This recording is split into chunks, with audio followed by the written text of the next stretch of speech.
अब इसमें देखो जरा अनुवाद में छंदासी को क्या इन्होंने बनाया, रेड वाला ये दिख रहा है आपको, रेड में देखिए क्या लिखा है, जैसे वेद में छंद है ऐसे संसार रूपी वृक्ष के भी विभाग छोटे छोटे हिस्से व टहनियाँ बा। अब तू कह रहा है कि टीका शब्द शब्द किया जाता है, छंदासी का मतलब क्या होता है, वेद के पत्ते, तो इतना लंबा अर्थ कैसे बना देंगे, जैसे वेद में छंद है ऐसे संसार रूपी वृक्ष के भी विभाग छोटे छोटे हिस्से टहनियाँ बा।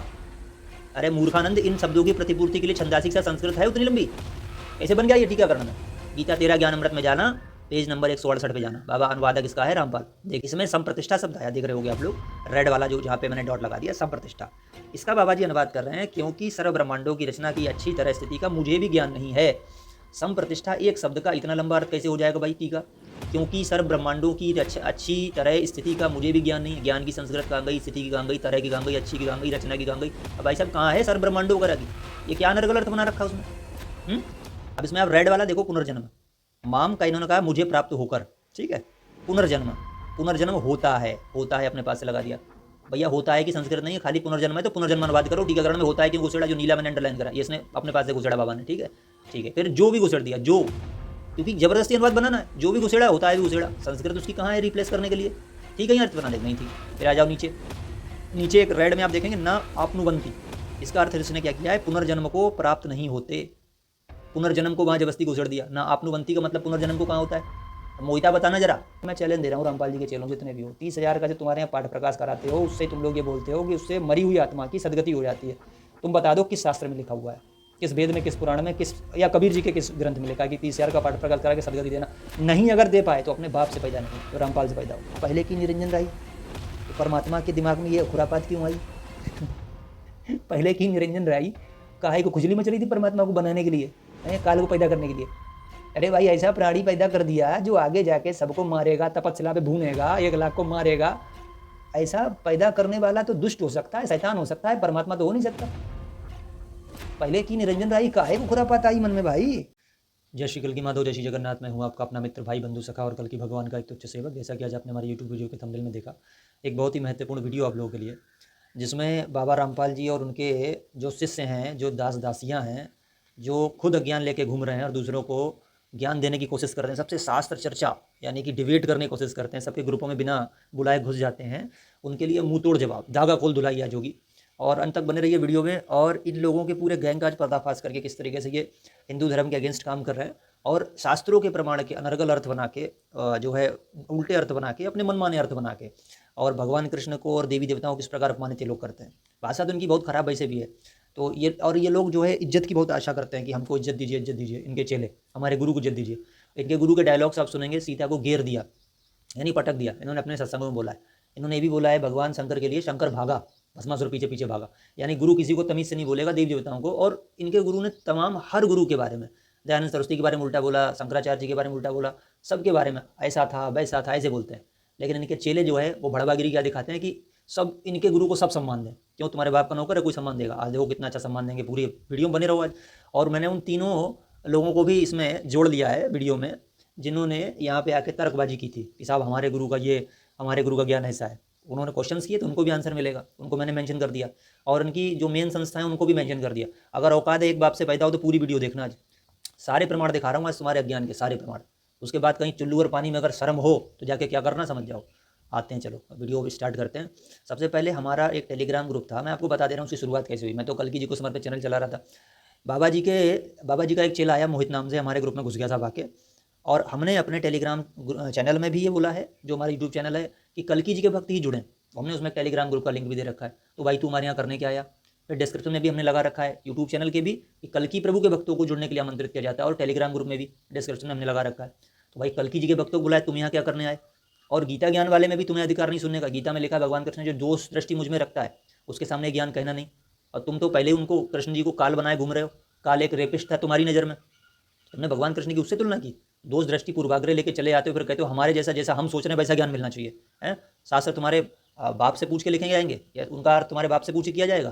तुम्हारे बाबा रामपाल से पूछ किया जाएगा, उनसे सर्टिफिकेट लिया जाएगा कि ऐसे उनका टीकाकरण होगा। अब देखो क्या टीकाकरण तुम्हारे बाप ने किया, ये भी दिखाते हैं तुम्हें। आ जाओ, पूरे आज पीडीएफ में तुम्हारी थोड़ी धुलाई करते हैं, बढ़िया वाली। देखो भाई, बाबा रामपाल और उनके चेलों के ज्ञान का खंडन। सबसे पहला प्रश्न इसने हमारे ग्रुप में आया ये बदतमीजी करने, और वहाँ पे आके बोल रहा है आपने हमारी गीता क्लास को देख के बोला कि आपने उसमें किसी भी तत्वदर्शी गुरु के बारे में कुछ नहीं बताया। तत्वदर्शी गुरु, बेटा सुन मोहित, तत्वदर्शी गुरु, गुरु वहाँ पे लिखा ही नहीं है। पहले ये पढ़ जरा, अध्याय 4 श्लोक 34 में। उस ज्ञान को तुम तत्वदर्शी ज्ञानियों के पास जाकर समझो। उन्हें साष्टांग प्रणाम करने से, उनकी सेवा करने से, कपट छोड़कर सरलता पूर्वक प्रश्न करने से वे तत्व ज्ञान को जानने वाले ज्ञानी महात्मा तुम्हें उस तत्व ज्ञान का उपदेश करेंगे। इसमें बता कहाँ गुरु आया है? तुम तो पूर्वाग्रह लेके आए हो ना बाबा जी का, कि सब जगह तत्वदर्शी गुरु घुसा होगा, नहीं तो घुसेड़ दो उसमें ले जाके। तुम लोग तो ये करते आ रहे हो ना। तो पहले इसमें बता गुरु उसमें लिखा कहाँ जो उसके बारे में बताते, ज्ञानी के बारे में बोला है। पहले तुम तत्व के ही बारे में जान लो, उसके बाद में ज्ञान की बात करना, ठीक है। और रही बात हमारी, सब कुछ जाने हुए हैं, सब कुछ पहचाने हुए हैं, तुम्हारे बस का नहीं हमारी बातें समझ पाना, ठीक है। बहुत छोटे लेवल पे हो भी, अयम आत्मा ब्रह्म प्रज्ञानम ब्रह्म अहम ब्रह्मास्मि सर्वम खल्विदम ब्रह्म, किसी एक की भी तुमसे अगर व्याख्या ले लेंगे 10 मिनट तुम्हारी हवा निकल जाएगी, तुम्हारी तुम्हारे बाबा जी दोनों की, ठीक है। नहीं तुम्हारे बस का है। दूसरी बात आ जाओ नीचे, दूसरा प्रश्न उन्होंने पूछा, जो आप गीता का अनुवाद खुद से ही कर रहे हैं तो आपको किसी गुरु की जरूरत ही नहीं है। ऐसा अनुवाद तो कोई भी कर सकता है, तो क्या सभी तत्वदर्शी गुरु थोड़ी हो जाएंगे? चलो भाई, अब इनकी सृष्टि रचना पर ही बात करेंगे, वीडियो छोड़ के नहीं जाना, बड़ा मजा आएगा अभी लास्ट तक।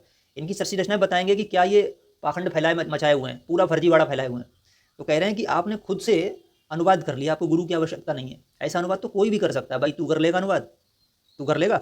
देख पहले 15:1 में ये बोला है भगवान कृष्ण ने, तो इसमें क्या बोला है कि वेद इसके पत्ते कह गए, संसारू वृक्ष जो उल्टा लटका उसके वेद पत्ते कह गए, इसमें छंदासी शब्द है। 15:1 में तू छंदासी का वर्णन कर दे, चल मैं मान जाऊंगा, तेरे बाबा जी कर दें। तुम लोगों ने क्या किया? तो पहले तो तत्व को समझो, फिर तत्वदर्शी को समझना। इसमें वेद जो पत्ते कहे गए हैं, वेद पत्ते तुम्हारे बाबा ने हटा दिए और कोपल भी हटा दिया साथ में, तो दोनों गायब कर दिए ना। आगे डिस्क्राइब कर रहा हूँ, तुम्हारे बस का वो भी नहीं। देखो एक श्लोक में आप अपनी तरफ से लाइन जोड़ रहे हैं कि ऐसा विचार करो, जबकि किसी भी ग्रंथ का टीकाकरण ज्यों का त्यों किया जाता है, उसमें अपनी तरफ से एक शब्द नहीं जोड़ा जाता। अच्छा, किसी भी टीकाकरण में एक भी शब्द नहीं जोड़ा जाता। और मैंने जो गीता क्लास चलाई उसमें मैंने खुद का ट्रांसलेशन किया भी नहीं, आपको बताता चलूँ। मैंने राम सुखदास जी, तेजोमन दास जी और गीता प्रेस गोरखपुर के अनुवाद लिए, मैंने केवल डिस्क्राइब किया है। अरे इन निकम्मों ने तो अपने आप से अनुवाद कर डाले, अनर्गल अनुवाद कर डालें। अब बताते हैं कितना अच्छा तुम्हारे बाबा ने टीका किया, देखो टीकाकरण तुमको तुम्हारा बताते हैं। और उसका भी सुन लो, ऊर्ध्वमूल अधः शाख वाले का तुम्हारे बाबा का ही ले आया मैं, देखो निकाल के 15:1 में है ना। ऊर्ध्वमूलम अधः शाखम अश्वत्थम प्राहु अव्ययम छंदासी यस्य प्रणानि यह तम वेद सह वेदविद। अब इसमें देखो जरा अनुवाद में छंदासी को क्या इन्होंने बनाया, रेड वाला ये दिख रहा है आपको, रेड में देखिए क्या लिखा है, जैसे वेद में छंद है ऐसे संसार रूपी वृक्ष के भी विभाग छोटे छोटे हिस्से व टहनियां बा। अब तू कह रहा है कि टीकाकरण शब्द शब्द किया जाता है, छंदासी का मतलब क्या होता है? वेद के पत्ते। तो इतना लंबा अर्थ कैसे बना देंगे? जैसे वेद में छंद है ऐसे संसार रूपी वृक्ष के भी विभाग छोटे छोटे हिस्से टहनियां बा। अरे मूर्खानंद, इन शब्दों की प्रतिपूर्ति के लिए छंदासी का संस्कृत है उतनी लंबी, कैसे बन गया ये टीकाकरण में? तो तेरे बाबा को तमीज है संस्कृत से अर्थ बनाने की? भाई ये तू हमें सिखा रहा है, हमारा तो उससे कोई दोष नहीं ना, तेरे बाबा से कोई दोष है। हम सबको आत्मा मानते हैं, और जैसी हमारी आत्मा वैसी तेरी आत्मा है। लेकिन तुम लोग गिरे हुए चेतना स्तर के हो। तो मैं आखिरी ये वीडियो तुम पे बना रहा हूँ, तुम जैसे चेलों पे, उसके बाद तुम्हारे बाबा को सीधे टारगेट करूंगा मैं, तुमसे बात नहीं करूंगा। क्योंकि तुम्हारे दिमाग में ये ना रह जाए कि हमारा ज्ञान जीत गया, हम पार्थ भाई से बात ज्ञान चर्चा की क्वेश्चन छोड़ के और चले आए आराम से। तुम बदतमीज से इसलिए तुम्हें भगाया ग्रुप में, वहाँ भी आंसर दे सकता था, लेकिन तुम्हें तमीज़ नहीं थी, क्योंकि तुम भगवान कृष्ण में 2 दृष्टि लेके आए थे। ये आंसर मैं तुम्हें वहाँ भी दे सकता था, लेकिन अब तुम्हारे से तमाम अज्ञानियों का पर्दाफाश होगा। तो बता दो तुम्हारे बाबा रामपाल का है, और ये ऐसा नहीं है। गीता तेरा ज्ञान अमृत में जाना, पेज नंबर 168 पे जाना, बाबा अनुवादक इसका है रामपाल, देख लो। बाबा जी ने क्या कहा? छंदासी, छंदासी का इतना लंबा अर्थ बनाया। बताओ ये कौन विद्वान मान लेगा? जैसे वेद में छंद है ऐसे संसार रूपी वृक्ष के भी विभाग छोटे छोटे हिस्से टहनियां बा।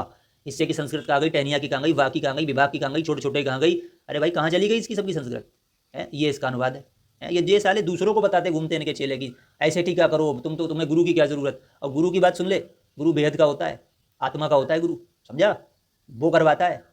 ऐसे तमाम महापुरुष हुए, नानक देव का तुम लोग कहते होगे कि कबीर जी गुरु बनाया, नानक देव ने कोई गुरु नहीं बनाया। उनके उसमें मूल पंथ में जाओ जरा, किसी भी गुरुद्वारे में घुस जाना, किसी ग्रंथी से बात कर लेना जाके, समझे? तुम तो अपने मन से सब कुछ बनाते घूमते हो। नानक देव ने शुद्ध वेदांत का प्रतिपादन किया, कबीर जी ने नामचार्य के लिए गुरु बनाया, नामचार्य के लिए खाली। और जो तुम्हारे वो थे गरीबदास जी महाराज, उनको परमात्मा साक्षात में लेते, देही गुरु उनका कोई था नहीं। अरे मूर्खानंदो, अपने ही कमरे में सिद्धांत समझ लो। ये गुरु अंदर से जागता है आत्मा का, वो करवाता है। ये जो ऐसे घूम रहे हैं जो देहधारी, ये तब कामयाब है जब उनके अंदर का आत्मिक गुरु जगा हुआ है, तब कामयाब है वो। वरना ऐसे तमाम घूम रहे, करोड़ों जेल में पड़े हुए साले रेपिस्ट वगैरह, समझे? आज आगे आ जाओ, गुरु हिलाते हो घंटाल। तो मैंने उस दिन इसको ये टीकाकरण बोला था, शब्द दर सर किया जाता है। तेरे बाबा ने एक शब्द दर सर शब्द किया है, देख ले, जैसे वेद में से लेके टहनिया बा। तो ये पहला ज्ञान इसका खुला, दूसरा जाओ, ये मजा आएगा आपको, बहुत बढ़िया। जाना नहीं, अगर माँ का दूध पिया, दोगले ना हो तो जाना मत, एक बाप से पैदा हो, जाना मत। आज पूरी धागा खोल धुलाई देख के जाओ अपने बाबा जी की, 15:3 में तुम्हारे बाबा का ही, ये भी हमने उसमें से लिया है। गीता तेरा ज्ञान अमृत, पेज संख्या 168, अनुवादक बाबा रामपाल जी। चले जाना, अभी मैं इसके नीचे पूरा स्क्रीनशॉट भी डाल दूंगा, कोई एडिट नहीं करा मैंने, तुम्हारी तरह नहीं हूँ मैं। इसमें संप्रतिष्ठा शब्द आया, देख रहे होगे आप लोग, रेड वाला जो जहाँ पे मैंने डॉट लगा दिया, संप्रतिष्ठा। इसका बाबा जी अनुवाद कर रहे हैं, क्योंकि सर्व ब्रह्मांडों की रचना की अच्छी तरह स्थिति का मुझे भी ज्ञान नहीं है। संप्रतिष्ठा एक शब्द का इतना लंबा अर्थ कैसे हो जाएगा भाई? टीका, क्योंकि सर्व ब्रह्मांडों की अच्छी तरह स्थिति का मुझे भी ज्ञान नहीं है। ज्ञान की संस्कृत कहाँ गई, स्थिति की कहाँ गई, तरह की कहाँ गई, अच्छी की कहाँ गई, रचना की कहाँ गई? अब भाई साहब कहाँ है सर्व ब्रह्मांडों वगैरह की? ये क्या अनर्गल अर्थ बना रखा उसमें? ये बाबा रामपाल का अर्थ होता है कि इतना लंबा, क्योंकि ये मिथ्यानुवाद बुरा, क्योंकि सर ब्रह्मांड रचना की अच्छी तरह स्थिति का मुझे भी ज्ञान नहीं है। और वास्तव में क्या होता है मैं बता रहा हूँ। आज तो तुम्हारे पास एआई है, चैट जीपीटी है, गूगल ट्रांसलेटर है, शब्दकोश है, किसी में देख लेना। संप्रतिष्ठा का अर्थ क्या है? भली भांति टिकी हुई स्थिति या दृढ़ाधार या मध्य भाग या निरंतरता, ये होते हैं। अब तुम बता दो तुम्हारे बाबा ने जो किया इतना लंबा अर्थ, इसमें ये सब शब्द कहाँ दिख रहे हैं? कहाँ दिख रहे हैं? भली भांति टिकी हुई स्थिति होता है। तुम्हारे बाबा ने क्या करा है वहाँ पे? क्योंकि सर ब्रह्मांडों की रचना की अच्छी तरह स्थिति का मुझे भी ज्ञान नहीं है। अरे भाई ज्ञान नहीं है कि कहाँ से घुस गया भाई संप्रतिष्ठा में एक शब्द के लिए। ये तेरे बाबा का टीकाकरण है बे मोहिता, सुन ले। दूसरे ग्रुपों में जा जाके बकवास करते हो, तुम्हारा ऐसे कल की वक्त से पाला भी नहीं पड़ा होगा। मैं बहुत बुरा बढ़ जाता हूँ, लोग छोड़ता नहीं बिल्कुल। जो असर बुद्धि वाले लोग होते हैं, जो समझाने के बाद भी नहीं समझते हैं। तुझे मैंने 50 प्रमाण तेरे उस पर टेलीग्राम उसमें पर्सनल चैट पे तुझे भेज दिए, तब भी तुम लोग आंखें नहीं खुलती नालायकों, बदतमीजी करते चले जाते हो। ये यार सारे महात्माओं को उल्टा सीधा बोलते हैं। नहीं, उनके कोई अगर वो हैं, कोई सिद्धांत ऐसे हैं तुम्हें नहीं सही समझ में आ रहे हैं, तो उसका खंडन कर सकते हो। लेकिन तुम उसके लिए क्या अज्ञानी हैं, मूर्ख हैं। शब्दों प्रयोग देखो, सबसे बड़े मूर्ख यही लोग हैं। अब आ जाओ संपूर्ण विश्लेषण, ये मैंने पूरा पेज डाल दिया। तुम्हारे बाप ने जो अनुवाद किया है गीता तेरा ज्ञान अमृत का, पेज संख्या 168 का, ये देख लो पूरा मैंने डाल दिया। जाके एज इट इज चेक करना, उसमें छंदासी का तुम्हारे बाबा ने क्या टीकाकरण किया है, और उसके बाद नीचे ये छंदासी का क्या टीकाकरण किया, ये पूरा देख लेना। ठीक है, मैंने इसलिए डाल दिया, तुम्हारा पूरा प्रमाण सहित डाल दिया। छंदासी गलत शब्द किया है, आगे देख लेना भाई। और बिना प्रमाण की बात नहीं करते हम तो। ये रहा ऊपर के दोनों गलत अनुवादों का पेज, प्रमाण सहित रामपाल जी के चेले से एडिट नहीं किया है। आप जाके ऑफिशियल साइट्स पे और पुस्तकों में इस पेज को देख सकते हैं, ये वाला। ठीक है, तुम्हारे बाबा जी ने कितना अच्छा टीकाकरण किया है, नालायक कहेंगे। चले जाते हैं उठा के, आगे आ जाओ। और तुम्हारे बाबा जी का जरा खोल देते हैं, गीता तेरा ज्ञान अमृत, पेज नंबर 21 पे तुम्हारे बाबा ने एक ट्रांसलेशन किया, गीता अध्याय 8 के श्लोक 15 वाले का, माम उपेत्य पुनर्जन्म दुखालयम अश्वाश्वतम। अच्छा, ये इसमें क्या ये बोला है? हाँ, नीचे अनुवाद में देखते हैं। अब इसमें आप रेड वाला देखो, पुनर्जन्म। माम का इन्होंने कहा मुझे प्राप्त होकर, ठीक है। पुनर्जन्म, पुनर्जन्म होता है, होता है अपने पास से लगा दिया। भैया होता है कि संस्कृत नहीं है, खाली पुनर्जन्म है तो पुनर्जन्म अनुवाद करो। टीकाकरण में होता है क्यों घुसेड़ा, जो नीला मैंने अंडरलाइन करा, ये इसने अपने पास से घुसेड़ा बाबा ने। ठीक है, ठीक है। फिर जो भी घुसेड़ दिया, जो, क्योंकि जबरदस्ती अनुवाद बनाना है। जो भी घुसेड़ा होता है भी घुसेड़ा, संस्कृत उसकी कहाँ है रिप्लेस करने के लिए? ठीक है, अर्थ बनाने नहीं थी। फिर आ जाओ नीचे, नीचे एक रेड में आप देखेंगे ना आपनुवंती, इसका अर्थ इसने क्या किया है? पुनर्जन्म को प्राप्त नहीं होते। पुनर्जन्म को वहां जबरदस्ती घुसेड़ दिया ना। आपनुवंती का मतलब पुनर्जन्म को कहाँ होता है? अब मोहिता बताना जरा। तो तुम लोग बाप बोलते हो ना, जिनको तुम लोग बाप बोलते हो बाबा रामपाल को, उनको पूछना जाके पुनर्जन्म कहाँ से घुसेड़ दिया तुमने? आना आपनुवंती का, ये टीकाकरण। आगे आ जाओ। हाँ, तो अब ये क्या है? पुनर्जन्म जो वहां शब्द आया था, देखो रेड वाले में इसने कहा, इसका अर्थ किया है पुनर्जन्म होता है जो। पुनर्जन्म का अर्थ पहले वहां पुनर्जन्म ही बनेगा केवल, उसके अलावा कुछ नहीं बनेगा। नीचे न आपनुवंती, न आपनुवंती का अर्थ होता है नहीं होता, बस इतना बनेगा। तो वहां पे क्या इसने कर दिया? पुनर्जन्म को प्राप्त नहीं होते, यह नहीं होता केवल बनता। और अगर ये दोनों चीजें एज इट इज वैसे संस्कृत में रख दोगे तो इसका अर्थ दूसरा बन जाएगा। इसका अर्थ फिर ये बनेगा भगवान कृष्ण को प्राप्त होकर पुनर्जन्म नहीं होता। लेकिन बाबा को साबित क्या करना था कि भगवान कृष्ण को प्राप्त होकर पुनर्जन्म होता है, इसलिए इसने अनर्गल अर्थ उसमें जोड़ डाले पूरे अर्थ में, जिनकी संस्कृत रिप्लेस करने के लिए नहीं थी। 8-15 में इसने इतना बड़ा फ्रॉड किया है। और एक ये तो 2-4 मैं एग्जाम्पल दिखा रहा हूँ। ये किताब गीता तेरा ज्ञान अमृत में इतना भयानक अनुवाद की मैं तो शास्त्रियों सबको आह्वान कर रहा हूँ, इसकी इसी किताब को पकड़ लो और पीडीएफ में भेज दूंगा। जिसको चाहिए हो kalkikapaar@gmail.com पे मुझे मेल करो, इसके पूरे पीडीएफ में आपको भेज दूंगा। इनको पूरा खोल डालो मेल पे, उस पर क्या नाम है, यूट्यूब पे खोल डालो। पूरा गलत अर्थ है यार संस्कृत के हिसाब से। इसको तो हाईकोर्ट में चैलेंज करोगे, मार पड़ेगी इन लोगों की। इसकी अर्थ क्या बनाया तुम लोग? अर्थ का अनर्थ कर दिया। हिंदू मान्यता को छोड़ पहुंचाते हो ना, लाइक कहेंगे। इसके बाद आगे आते हैं। हाँ, जिससे सिद्ध किया जा सके कि भगवान कृष्ण को प्राप्त होकर पुनर्जन्म होता है। इसने ये सिद्ध किया कि भगवान कृष्ण की भक्ति बेकार है। बाबा ने बहुत चालू हवा है भाई, इसी को कली का जाल बोलते हैं। उल्टी थ्योरी, उल्टा अनुवाद, गलत अनुवाद, यही कली का जाल है। कालिया ने बोल दिया था, कली जब आया था उसने ये बोला था कि भाई मैं अधर्म का शासन करूंगा। किससे? परीक्षित से। अब हुआ क्या कि परीक्षित ही तो हो गए खत्म, उसके बाद उसने अधर्म फैलाना शुरू करा। तो जितने ये नकली ढोंगी पाखंडी गुरु बैठे हुए हैं, ये सब उसी के एजेंट हैं।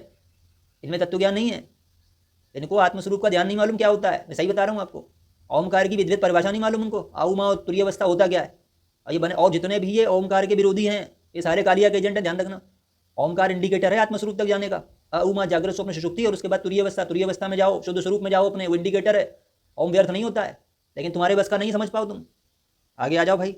फिर आते हैं 8-15 में, देखो ये 8-15 आ गया। फिर 8-15 का शब्द दर अनुवाद क्या होगा? अब मैं बता भी दे रहा हूँ सही क्या है, नहीं तो बोल देंगे कि तुम बता दो। आगे देखो, माम माने मुझको, उपेत्य प्राप्त होकर, ऐसे लाइन से। पहली बात तो लाइन से किया जाता है। पुनर्जन्म, दोबारा जन्म, दुखालयम, दुखों के घर, ठीक है। यानी स्थान रूप जो भी बोल दो। अशाश्वतम का क्षणभंगुर, न नहीं, आपनुवंती प्राप्त होते हैं। महात्मनः, महापुरुष, संसिद्धम परम सिद्धि, परमाम परम गतः माने प्राप्त हुए, ठीक है। तो इसका अर्थ जो बनेगा वो ये बनेगा, अर्जुन से कह रहे हैं भगवान कृष्ण, मुझको प्राप्त करके परम सिद्धि को प्राप्त हुए बे महात्मा, दुखों के घर या क्षणभंगुर, जो क्षणभंगुर है, जो इस संसार में पुनर्जन्म को प्राप्त नहीं होते, का मुझे प्राप्त हो गया पुनर्जन्म नहीं होता, ये बोल रहे हैं भगवान। और इन लोगों ने कितना यार गलत बताओ अनुवाद किया।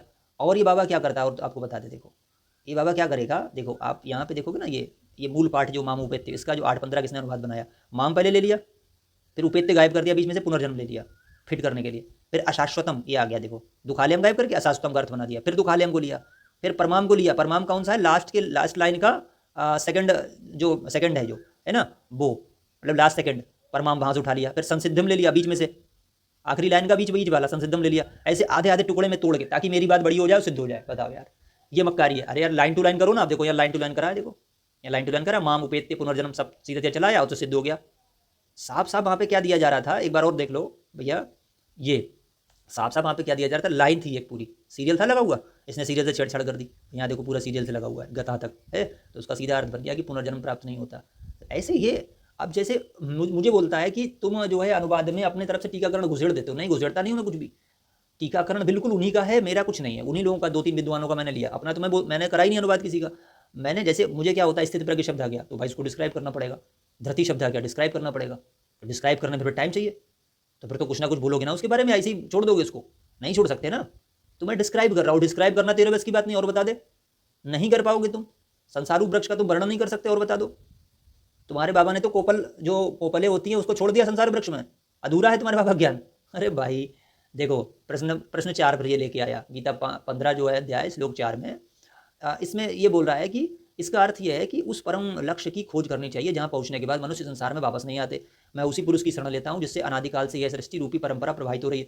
ये सिर्फ इनके चेलों के लिए नहीं है, ये गुरु के लिए भी है। उनको मेंशन करेंगे हम इस वीडियो में कि तुमने कितना ज्ञान फैलाया है। अब आ जाओ, ये 15-4 का अर्थ हमसे चाह रहे थे, मतलब ये कहना चाह रहे हैं कि ये बोला है कि उस परम पद की खोज करनी चाहिए जहाँ जाके मनुष्य संसार में वापस नहीं आता, और उसकी शरण मैं लेता हूँ। यानी गीता में भगवान कृष्ण कह रहे हैं कि मैं किसी और की शरण में हूँ, उसकी शरण में जाओ। हाँ, उसकी अनादिकाल सृष्टि, यानी कबीर जी की शरण में हूँ मैं। एक इनका थ्योरी है, इनकी थ्योरी ये है कि जो भगवान कृष्ण थे उनके शरीर में प्रेत बन के काल घुस गया, और काल गौ ने पता है, थोड़ी रचना आपको सुना देते हैं इनकी। इनके अनुसार कबीर जी जो थे वो ओवरऑल कंट्रोलर थे, परमात्मा थे। एक सत्यलोक नाम का उन्होंने स्थान बनाया था, वहाँ पे 4 लोक हैं, और वो चारों एक ही अमर लोक हैं, चारों अमर हैं, ठीक है। वहाँ पे सत्यलोक में परमात्मा सतपुरुष नाम से रहता था। परमात्मा ने सृष्टि रचना की, तो उसने क्या करा कि परब्रह्म को सृष्टि रचना सौंप दी। परब्रह्म से पहले एक और था, कोई कूरम था, कौन था, उसको सृष्टि रचना सौंपी, और उसके साथ में परब्रह्म को भी अपॉइंट कर दिया, भाई तू भी कर जाके। और परमात्मा 7 दिन सृष्टि रचना करके और उस पर विराज गए तखत पे अपने जाके, वहाँ पे तखत पड़ा हुआ परमात्मा का, भाई इनके हिसाब से। अब परब्रह्म से सृष्टि रचना करने लगा। परब्रह्म जब किया तो परब्रह्म को क्रोध, मतलब परब्रह्म क्या हुआ, उसको आलस्य आ गया, नींद आ गई, वो थक गया बेचारा, वो बहुत थकान हो गई इसको। वो जाके एक सरोवर किनारे सो गया। ऊपर से कबीर बाबा ने ऊपर से एक गोला गिरा दिया उसमें पानी में, कि इसकी नींद तोड़ दें यार की, सृष्टि रचना क्यों नहीं करी, अधूरा काम क्यों। उन्होंने गोला गिरा दिया, उसमें गोला क्या था, अंडा था वो एक्चुअली। अंडा गिराया, अंडा पानी में गिरा, तो वो एकदम वो नींद से जगा। उसको बड़ा क्रोध आया कि यार मेरी यार इसने जो है नींद भंग कर दी। उसने गोले को क्रोध से देखा, अंडे क्रोध से देखा, अंडा 2 भाग हो गया, उसमें से काल निकल आया।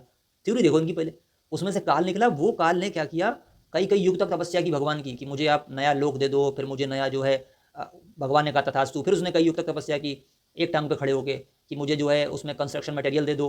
इनकी ज्ञान गंगा में लिखा हुआ है, ये पूरा पढ़ लेना, वो भी पीडीएफ आपको मिल जाएगा, आप मुझे मेल करना, पीडीएफ दे दूंगा। इनके अज्ञान का पूरा पर्दाफाश उसमें किस तरीके से है। तो उसने जब सृष्टि रचना के लिए कंस्ट्रक्शन मटेरियल मांगा, वो भी परमात्मा ने दे दिया। फिर बोले आत्माएं दे दो, अगली बार बोला तो बोले आत्माएं मैं नहीं दूंगा, जो तुम्हारे मर्जी से जाना चाहे, परमात्मा बोले वो तुम ले जाओ। तो हम सबसे पूछा गया आत्माओं से, जो हम यहाँ फंसे हुए हैं, उसमें सबसे पहले जिसने हाथ खड़ा किया आत्मा ने, हम जाएंगे काल के साथ में, क्योंकि हम लोग मोहित हो गए थे उसका तपस्या देख के, समझ रहे, मोहित हो गए थे तपस्या देख के। तो हमने हाथ खड़ा कर दिया साहब कि हम भी जा रहे हैं। तो सारे उसको, जो पहली वाली जो थी आत्मा जिसने हाथ खड़ा किया, उसको दुर्गा नाम दे दिया परमात्मा ने, और उसके शरीर में सारे घुसेड़ दिए जो जितने जीव थे, और कहा बेटा इससे तुम जितने बोलोगे उतने जीव पैदा कर देगी तुम्हारे लोक में, तुम्हारे 21 ब्रह्मांड हम तुमको देते हैं, 21 ब्रह्मांड काल को दे दिया। अब पूरी सुनते रहे ना, इनकी जो विद्या है पूरी, क्या ये वैसे उपमात्मक कथा है कबीर पंथ में, उपमात्मक है ये, इसका कोई डीप सेंस है वो भी इनको पता नहीं। मैं आगे वीडियोस में लाऊंगा, और रियल सृष्टि क्या है वेद वाली, वो भी बताऊंगा। उसमें प्रश्न उठ ही नहीं सकता, उठ जाए जो कहोगे वो बोल दूंगा, एक प्रश्न नहीं उठ सकता उसमें से। आप कुतर करोगे, कुतर उठ जाएगा, प्रश्न नहीं उठेगा उसमें से। अच्छा, फिर क्या हुआ कि भाई दुर्गा जी जो थी, दुर्गा जी को भेज दिया काल के साथ में। किसने, ये रामपाल बाबा बता रहे हैं, कबीर जी ने दुर्गा जी को काल के साथ भेज दिया। बोले तुम जाओ, उनको प्रकृति देवी बुलाया इन्होंने, प्रकृति को भेज दिया, बोले तुम जाओ वहाँ पे, और तुम जितने बच्चे चाहे उतने बच्चे पैदा कर देना, जितने काल चाहे, मतलब जीव उत्पन्न कर देना। अब वो लेके दुर्गा जी को 21 ब्रह्मांड में आ गया। फिर उसके अंदर वासना आ गई, वासना आ गई, अभी 3 गुण पैदा नहीं हुए ब्रह्मा विष्णु में, वासना आ गई। वासना आने के बाद उसने क्या काम किया, दुर्गा जी से समझ रहे हैं, जबरदस्ती कोशिश की। इन मक्कारों की पहले थ्योरियाँ देखो यार, ये अपने आप को हिंदू धर्म का बहुत बड़ा झंडा बरदार मानता है बाबा और इसके चेले। फिर उसके बाद देवी के साथ जब जबरदस्ती करने की कोशिश की, देवी ने फिर क्या करा, देवी ने जो है इसके पेट में प्रवेश कर दिया और फिर वहाँ से पुकारा कि हे परमात्मा हम फंस गए यहाँ, कि हमें हमारे साथ धोखा हुआ। परमात्मा आए, उन्होंने इसका काल का पेट काटा, देवी को बाहर निकाला और बोला कि अब तुम दोनों जो है दंड भोगो, और काल को श्राप दे दिया कि 1.25 लाख जीव रोज पैदा करेगा, 1 लाख रोज खाएगा। समझ रहे हो, और तू तपस्या पे भून के खाएगा, तपस्या पे एक गर्म तवा है उसमें भून के खाएगा। यानी अपनी आत्माओं को और ज्यादा कष्ट देने के लिए परमात्मा ने बकवास कर दी वहां पे, ठीक। और उन देवी को वहीं छोड़ दिया। अरे गलती करती, परमात्मा क्षमावान होता है, शैतान नहीं होता, भेड़िया नहीं होता, वहीं छोड़ के चला जाए, वहीं छोड़ दिया। और 21 ब्रह्मांडों को अलग कर दिया, उससे कह दिया आज तुम आज से काल कहलाओगे। जो एक्चुअली वो पहले ब्रह्म था, इनके हिसाब से पहले वो ब्रह्म था, ज्योति निरंजन। बाद में उसको काल नाम दे दिया परमात्मा ने। मैं सीधे काल बोल के चल रहा हूँ डायरेक्टली, काल काम आएगा भी गीता में, है ना। अब जब वो क्या हुआ कि भाई परमात्मा चले गए और इसको सत्यलोक से निकाल दिया, अब इस निकाला गया सत्यलोक से 21 ब्रह्मांड अलग होगा, तो उसने फिर पता क्या किया, दुर्गा जी के साथ क्या किया आप समझ जाओ। इन मक्कारों की थ्योरी है, उससे 3 पुत्र पैदा किए जबरदस्ती, ब्रह्मा विष्णु महेश, और वही तीनों गुण हैं ये बहुत बताते हैं। 3 पुत्र जो पैदा किए, फिर उसके बाद क्या किया, और वही काल, इनकी थ्योरी वाला रेपिस्ट काल, वो कृष्ण जी के अंदर घुस गया, उसने गीता ज्ञान बोला है, कृष्ण जी ने नहीं बोला, ऐसा ये लोग बोलते हैं। अब समझो, इतनी बड़ी दोष दृष्टि लेके भगवान कृष्ण ने गीता में कहा, जो मेरे से दोष दृष्टि रख के गीता उसको सुनाना नहीं गीता। और तुम्हें मैं गारंटी दे रहा हूं, तुम जब तक नारायण को समर्पण करके कहोगे हे प्रभु हे नारायण मैं तुम्हें समर्पित होता हूं, अब मेरे ज्ञान का नाश करके मुझे गीता का सही अर्थ प्रदान करो, वो प्रदान कर देंगे या ऐसा कोई गुरु भेज देंगे, कन्फर्म्ड है ये। और जब तक तुम पूर्वाग्रह के किसी घटिया गुरु से मिलकर और उन्होंने दोष दृष्टि रखे, अगर तुम उसको डिकोड करो गीता को, कभी तुम्हारे बाप में दम नहीं है। ऐसे जाने कितने बाबा रामपाल आके चले गए, भैया किसी में दम नहीं है, गीता को डिकोड कर ले। अब आ जाओ, पूरी कहानी समझ गए ना, काल कौन है इनकी थ्योरी में, ज्ञान गंगा में इन्होंने स्पष्ट कर दिया है। अब आ जाओ, देखो बताता हूँ मैं। तो इसने अब ये बोला, इनके चेला आया, बोला 15:4 में आपने ये जो थ्योरी है, मतलब ये तो संसार में वापस नहीं आते, वो कोई और परम पद है, और जिसकी शरण में भगवान कृष्ण भी है, उस आदि पुरुष की शरण में लेता हूँ, तो वो अपने आप को दूसरे शरण में क्यों बोल रहे हैं। तो उसका भी हम उत्तर दे देंगे बच्चे, पहले ये सुन लो। अब तो बोले गीता में ऐसा लिखा है, ठीक है। अब सुनो गीता में क्या और भी लिखा हुआ है तुम्हारे बाबा के अनुसार, ये भी पहले सुन लो। अब देख लो, पहले उससे भी चर्चा करेंगे, पहले ये देख लो अध्याय 7 का श्लोक 14 देखो भैया। इसमें तुम्हारे बाबा क्या कह रहे हैं, दैवी हुएशा गुणमयी मम माया दुरित्या मामेव ये प्रबद्धन्ते मायामेताम तरन्ति ते। अब देखो जरा, अनुवाद रामपाल जी महाराज ने नीचे किया, यहाँ जो मैंने अंडरलाइन किया ब्लू पेज से, ये इन्हीं की किताब का है भाई, हमारा नहीं है। ये का जो इन्होंने अर्थ किया, जो पुरुष केवल माम मुझको एव ही निरंतर भजन प्रबद्धन्ते भजते हैं। अब इसका अर्थ जो क्या बन रहा है पूरे का, ऊपर से पढ़ते हैं अनुवाद से, क्योंकि यह है अलौकिक अर्थात अति अद्भुत रजगुण ब्रह्मा सतगुण विष्णु तमगुण शिव रूपी त्रिगुणमयी माया बड़ी दुस्तर है, परंतु जो पुरुष केवल मुझको ही निरंतर भजते हैं, वे इस माया का उल्लंघन कर जाते हैं, त्रिगुणमयी माया का उल्लंघन कर जाते हैं। अर्थात के बाद नीचे अपनी बकवास उन्होंने खुद से घुसेड़ दी है, काल ब्रह्म की साधना में लग जाते हैं, ये उसमें है ही नहीं मूल संस्कृत में। ऐसे तो टीकाकरण ये लोग करते हैं उल्टा सीधा, अर्थात लगा के जगह जगह अर्थात। तो हम यहाँ तक पढ़ेंगे, इन्होंने बाबा ने क्या लिखा ब्लू अंडरलाइन में, ये इनका ही अनुवाद है, हमारा नहीं है, बाबा रामपाल का। जो पुरुष केवल शब्द लगा दिया वहाँ पे। अब बेटा मोहिता तुम बताओ, और तुम्हारे वो सिंह साहब थे वो, और तीसरे एक और थे वो, और तुम्हारे बाबा रामपाल इतने चले अभी देख रहे हैं उधर, सब जरा बताना केवल शब्द किसके लिए आता है। कोई कह दे केवल पार्थ के चैनल पे जुड़ो का मतलब क्या है, ओनली, दूसरा कोई नहीं, दूसरा कोई नहीं। यहाँ पे तुम्हारे बाबा क्या कह रहे हैं, जो केवल मुझको यानी भगवान कृष्ण को ही निरंतर भजते हैं, बेस त्रिगुणमयी माया को उल्लंघन कर जाते हैं। केवल लगा दिया तुम्हारे बाबा ने, समझ रहे हो। लेकिन बाबा रामपाल समझ नहीं पाए कि लिख क्या रहे हैं और बताएं क्या दुनिया को, और फिर नीचे ये भी बोल रहे हैं कि काल ब्रह्म की शरण में लग जाते हैं, और फिर कबीर जी की शरण में लेके जा रहे हैं। अरे भैया बात तुमने केवल लिख दिया, इसका मतलब ये है कि केवल श्री कृष्ण को भजो।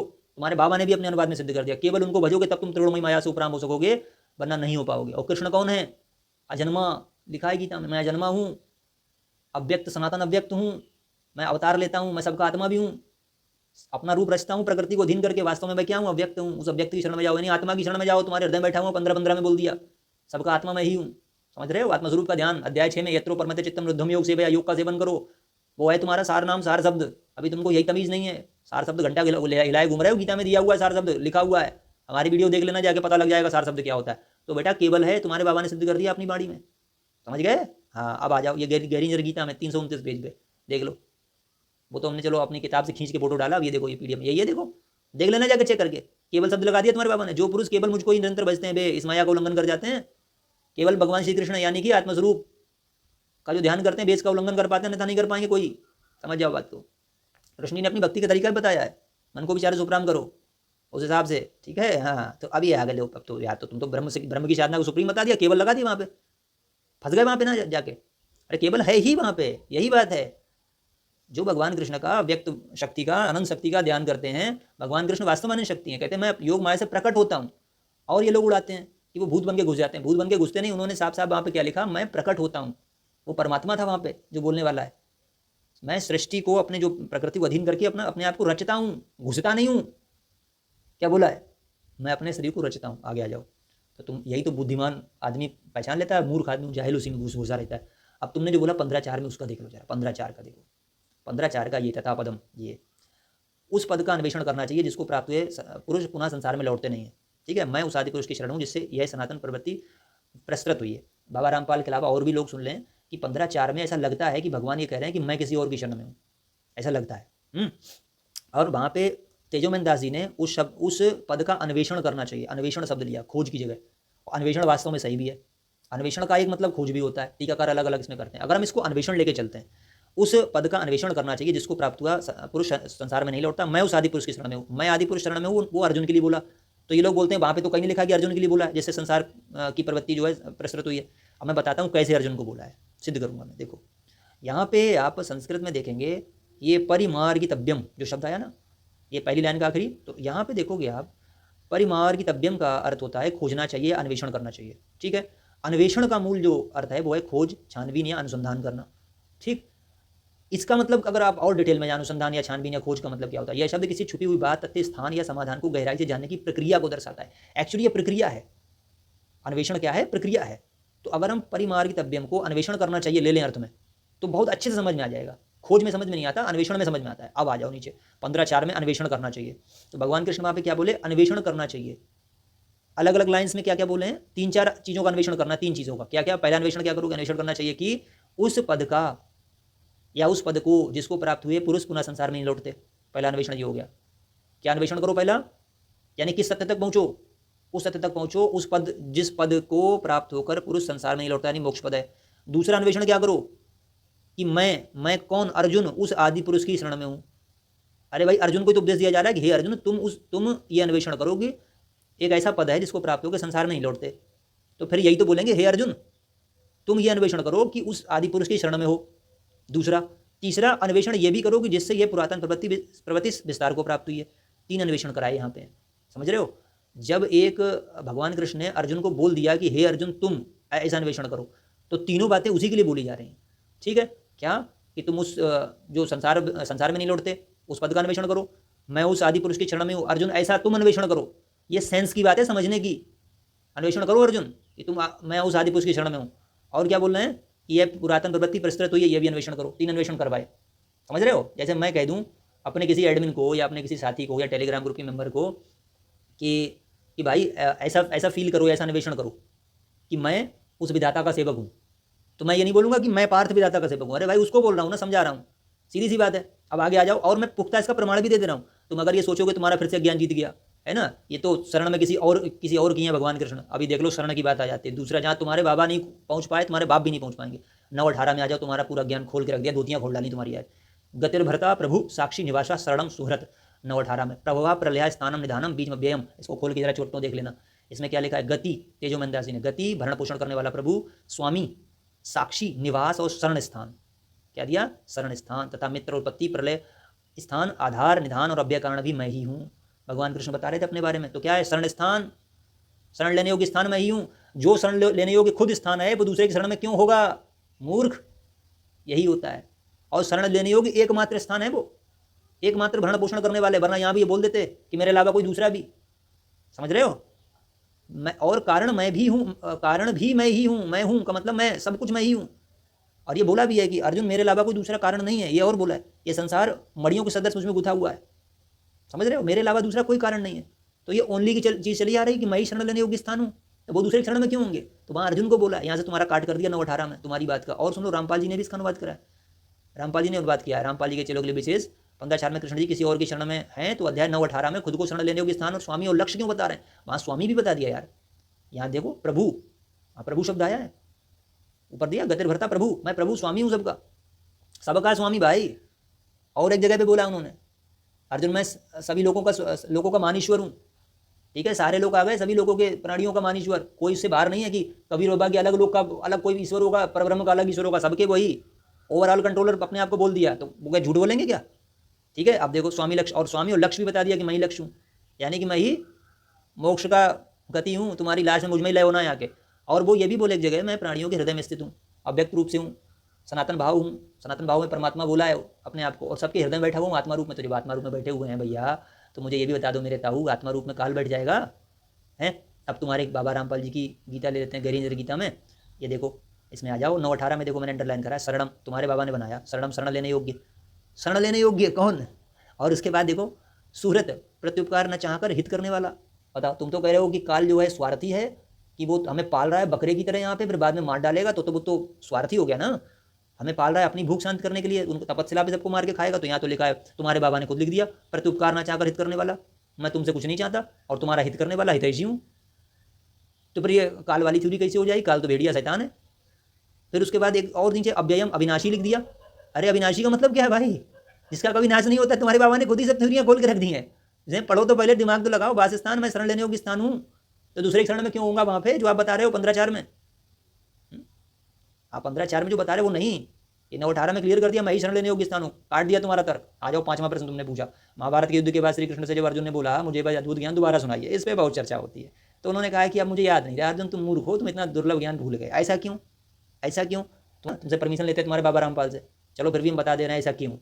चलो, ये महाभारत का 14वां पर्व आश्वेधिक पर्व जो है, श्री कृष्ण का असमर्थता जताना, अध्याय 16 श्लोक 12-14 में ये बोला, हे अर्जुन उस ज्ञान को उसी रूप में दोहरा देना, कह पाना अब मेरे लिए संभव नहीं है, क्योंकि उस समय मैंने योग युक्तों के बोला था।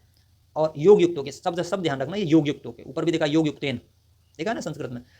उस परम ब्रह्म का साक्षात्कार कराते हुए तुम्हें उपदेश दिया था। किसका? परम ब्रह्म का। परम ही ब्रह्म, परम तुम्हारे हिसाब से तो परम ब्रह्म कौन है? कबीर जी हैं। तो क्या उनका साक्षात्कार करा दिया था? अपना ही कराया था। विराट पुरुष देह दिखाई थी अपनी, उसी को परम ब्रह्म बोला है। तुम लोग तो परम ब्रह्म कोई और चिल्लाते घूम रहे हो। दूसरा योग युक्त शब्द आया, ठीक है, योग युक्त को पकड़ के चलते हैं। ये बोला था क्योंकि अर्जुन ने बोला था कि प्रभु अब दोबारा से वो दोहरा दो। तो ये अर्जुन के भी बाप के नौकर नहीं थे वो, कि हर जगह तुम लेके खड़े हो जाओगे, एक जगह सुन नहीं सकते उसको ठीक से, है ना, बार बार तुम सुनने की चेष्टा करते हो। तो ये भगवान की अपनी मर्जी है, तुम डिसाइड नहीं करोगे। भगवान के तुम बाप नहीं हो कि तुम भगवान तुमने ऐसा क्यों नहीं करा, वैसा क्यों नहीं करा। तुम बताओगे भगवान को, देखो 16-13 में, फिर मैं तुम्हारा भी खंडन कर दे रहा हूँ। अभी रुक जाओ। श्री कृष्ण की अर्जी, फिर बोले अर्जुन, श्री कृष्ण अर्जुन से थोड़े खिन्न होकर कहते हैं, खिन्न होकर कहते हैं कि तुम बड़े श्रद्धाहीन और कम समझ वाले निकले, जो तुमने इस परम गोपनीय ज्ञान को याद नहीं रखा। फिर भी मैं तुम्हें उस विषय को समझाने के लिए एक पुराना इतिहास कथा सुनाता हूँ, उससे तुम परम गति को प्राप्त हो जाओगे। तो कुछ सुनाने के लिए अनुगीता नाम से एक बोल दिया। ये निकम्मे बोले, तुम्हें ये भी नहीं मालूम, गीता को नहीं दोहराया था, अनुगीता बोली थी, फिर उद्धव गीता बोली थी। तो मैंने प्रमाण दिया, उद्धव गीता भेजी मैंने, उद्धव जी को ये ज्ञान दोबारा दोहराया है। बोले वो कहाँ है, वो तो गीता है ही नहीं, वो तो दूसरी वाली गीता, उग्र गीता है, अनुगीता है, फलानी गीता है। अब तुम्हें बताते हैं जरा, उद्धव गीता से ही बताते हैं, ठीक है।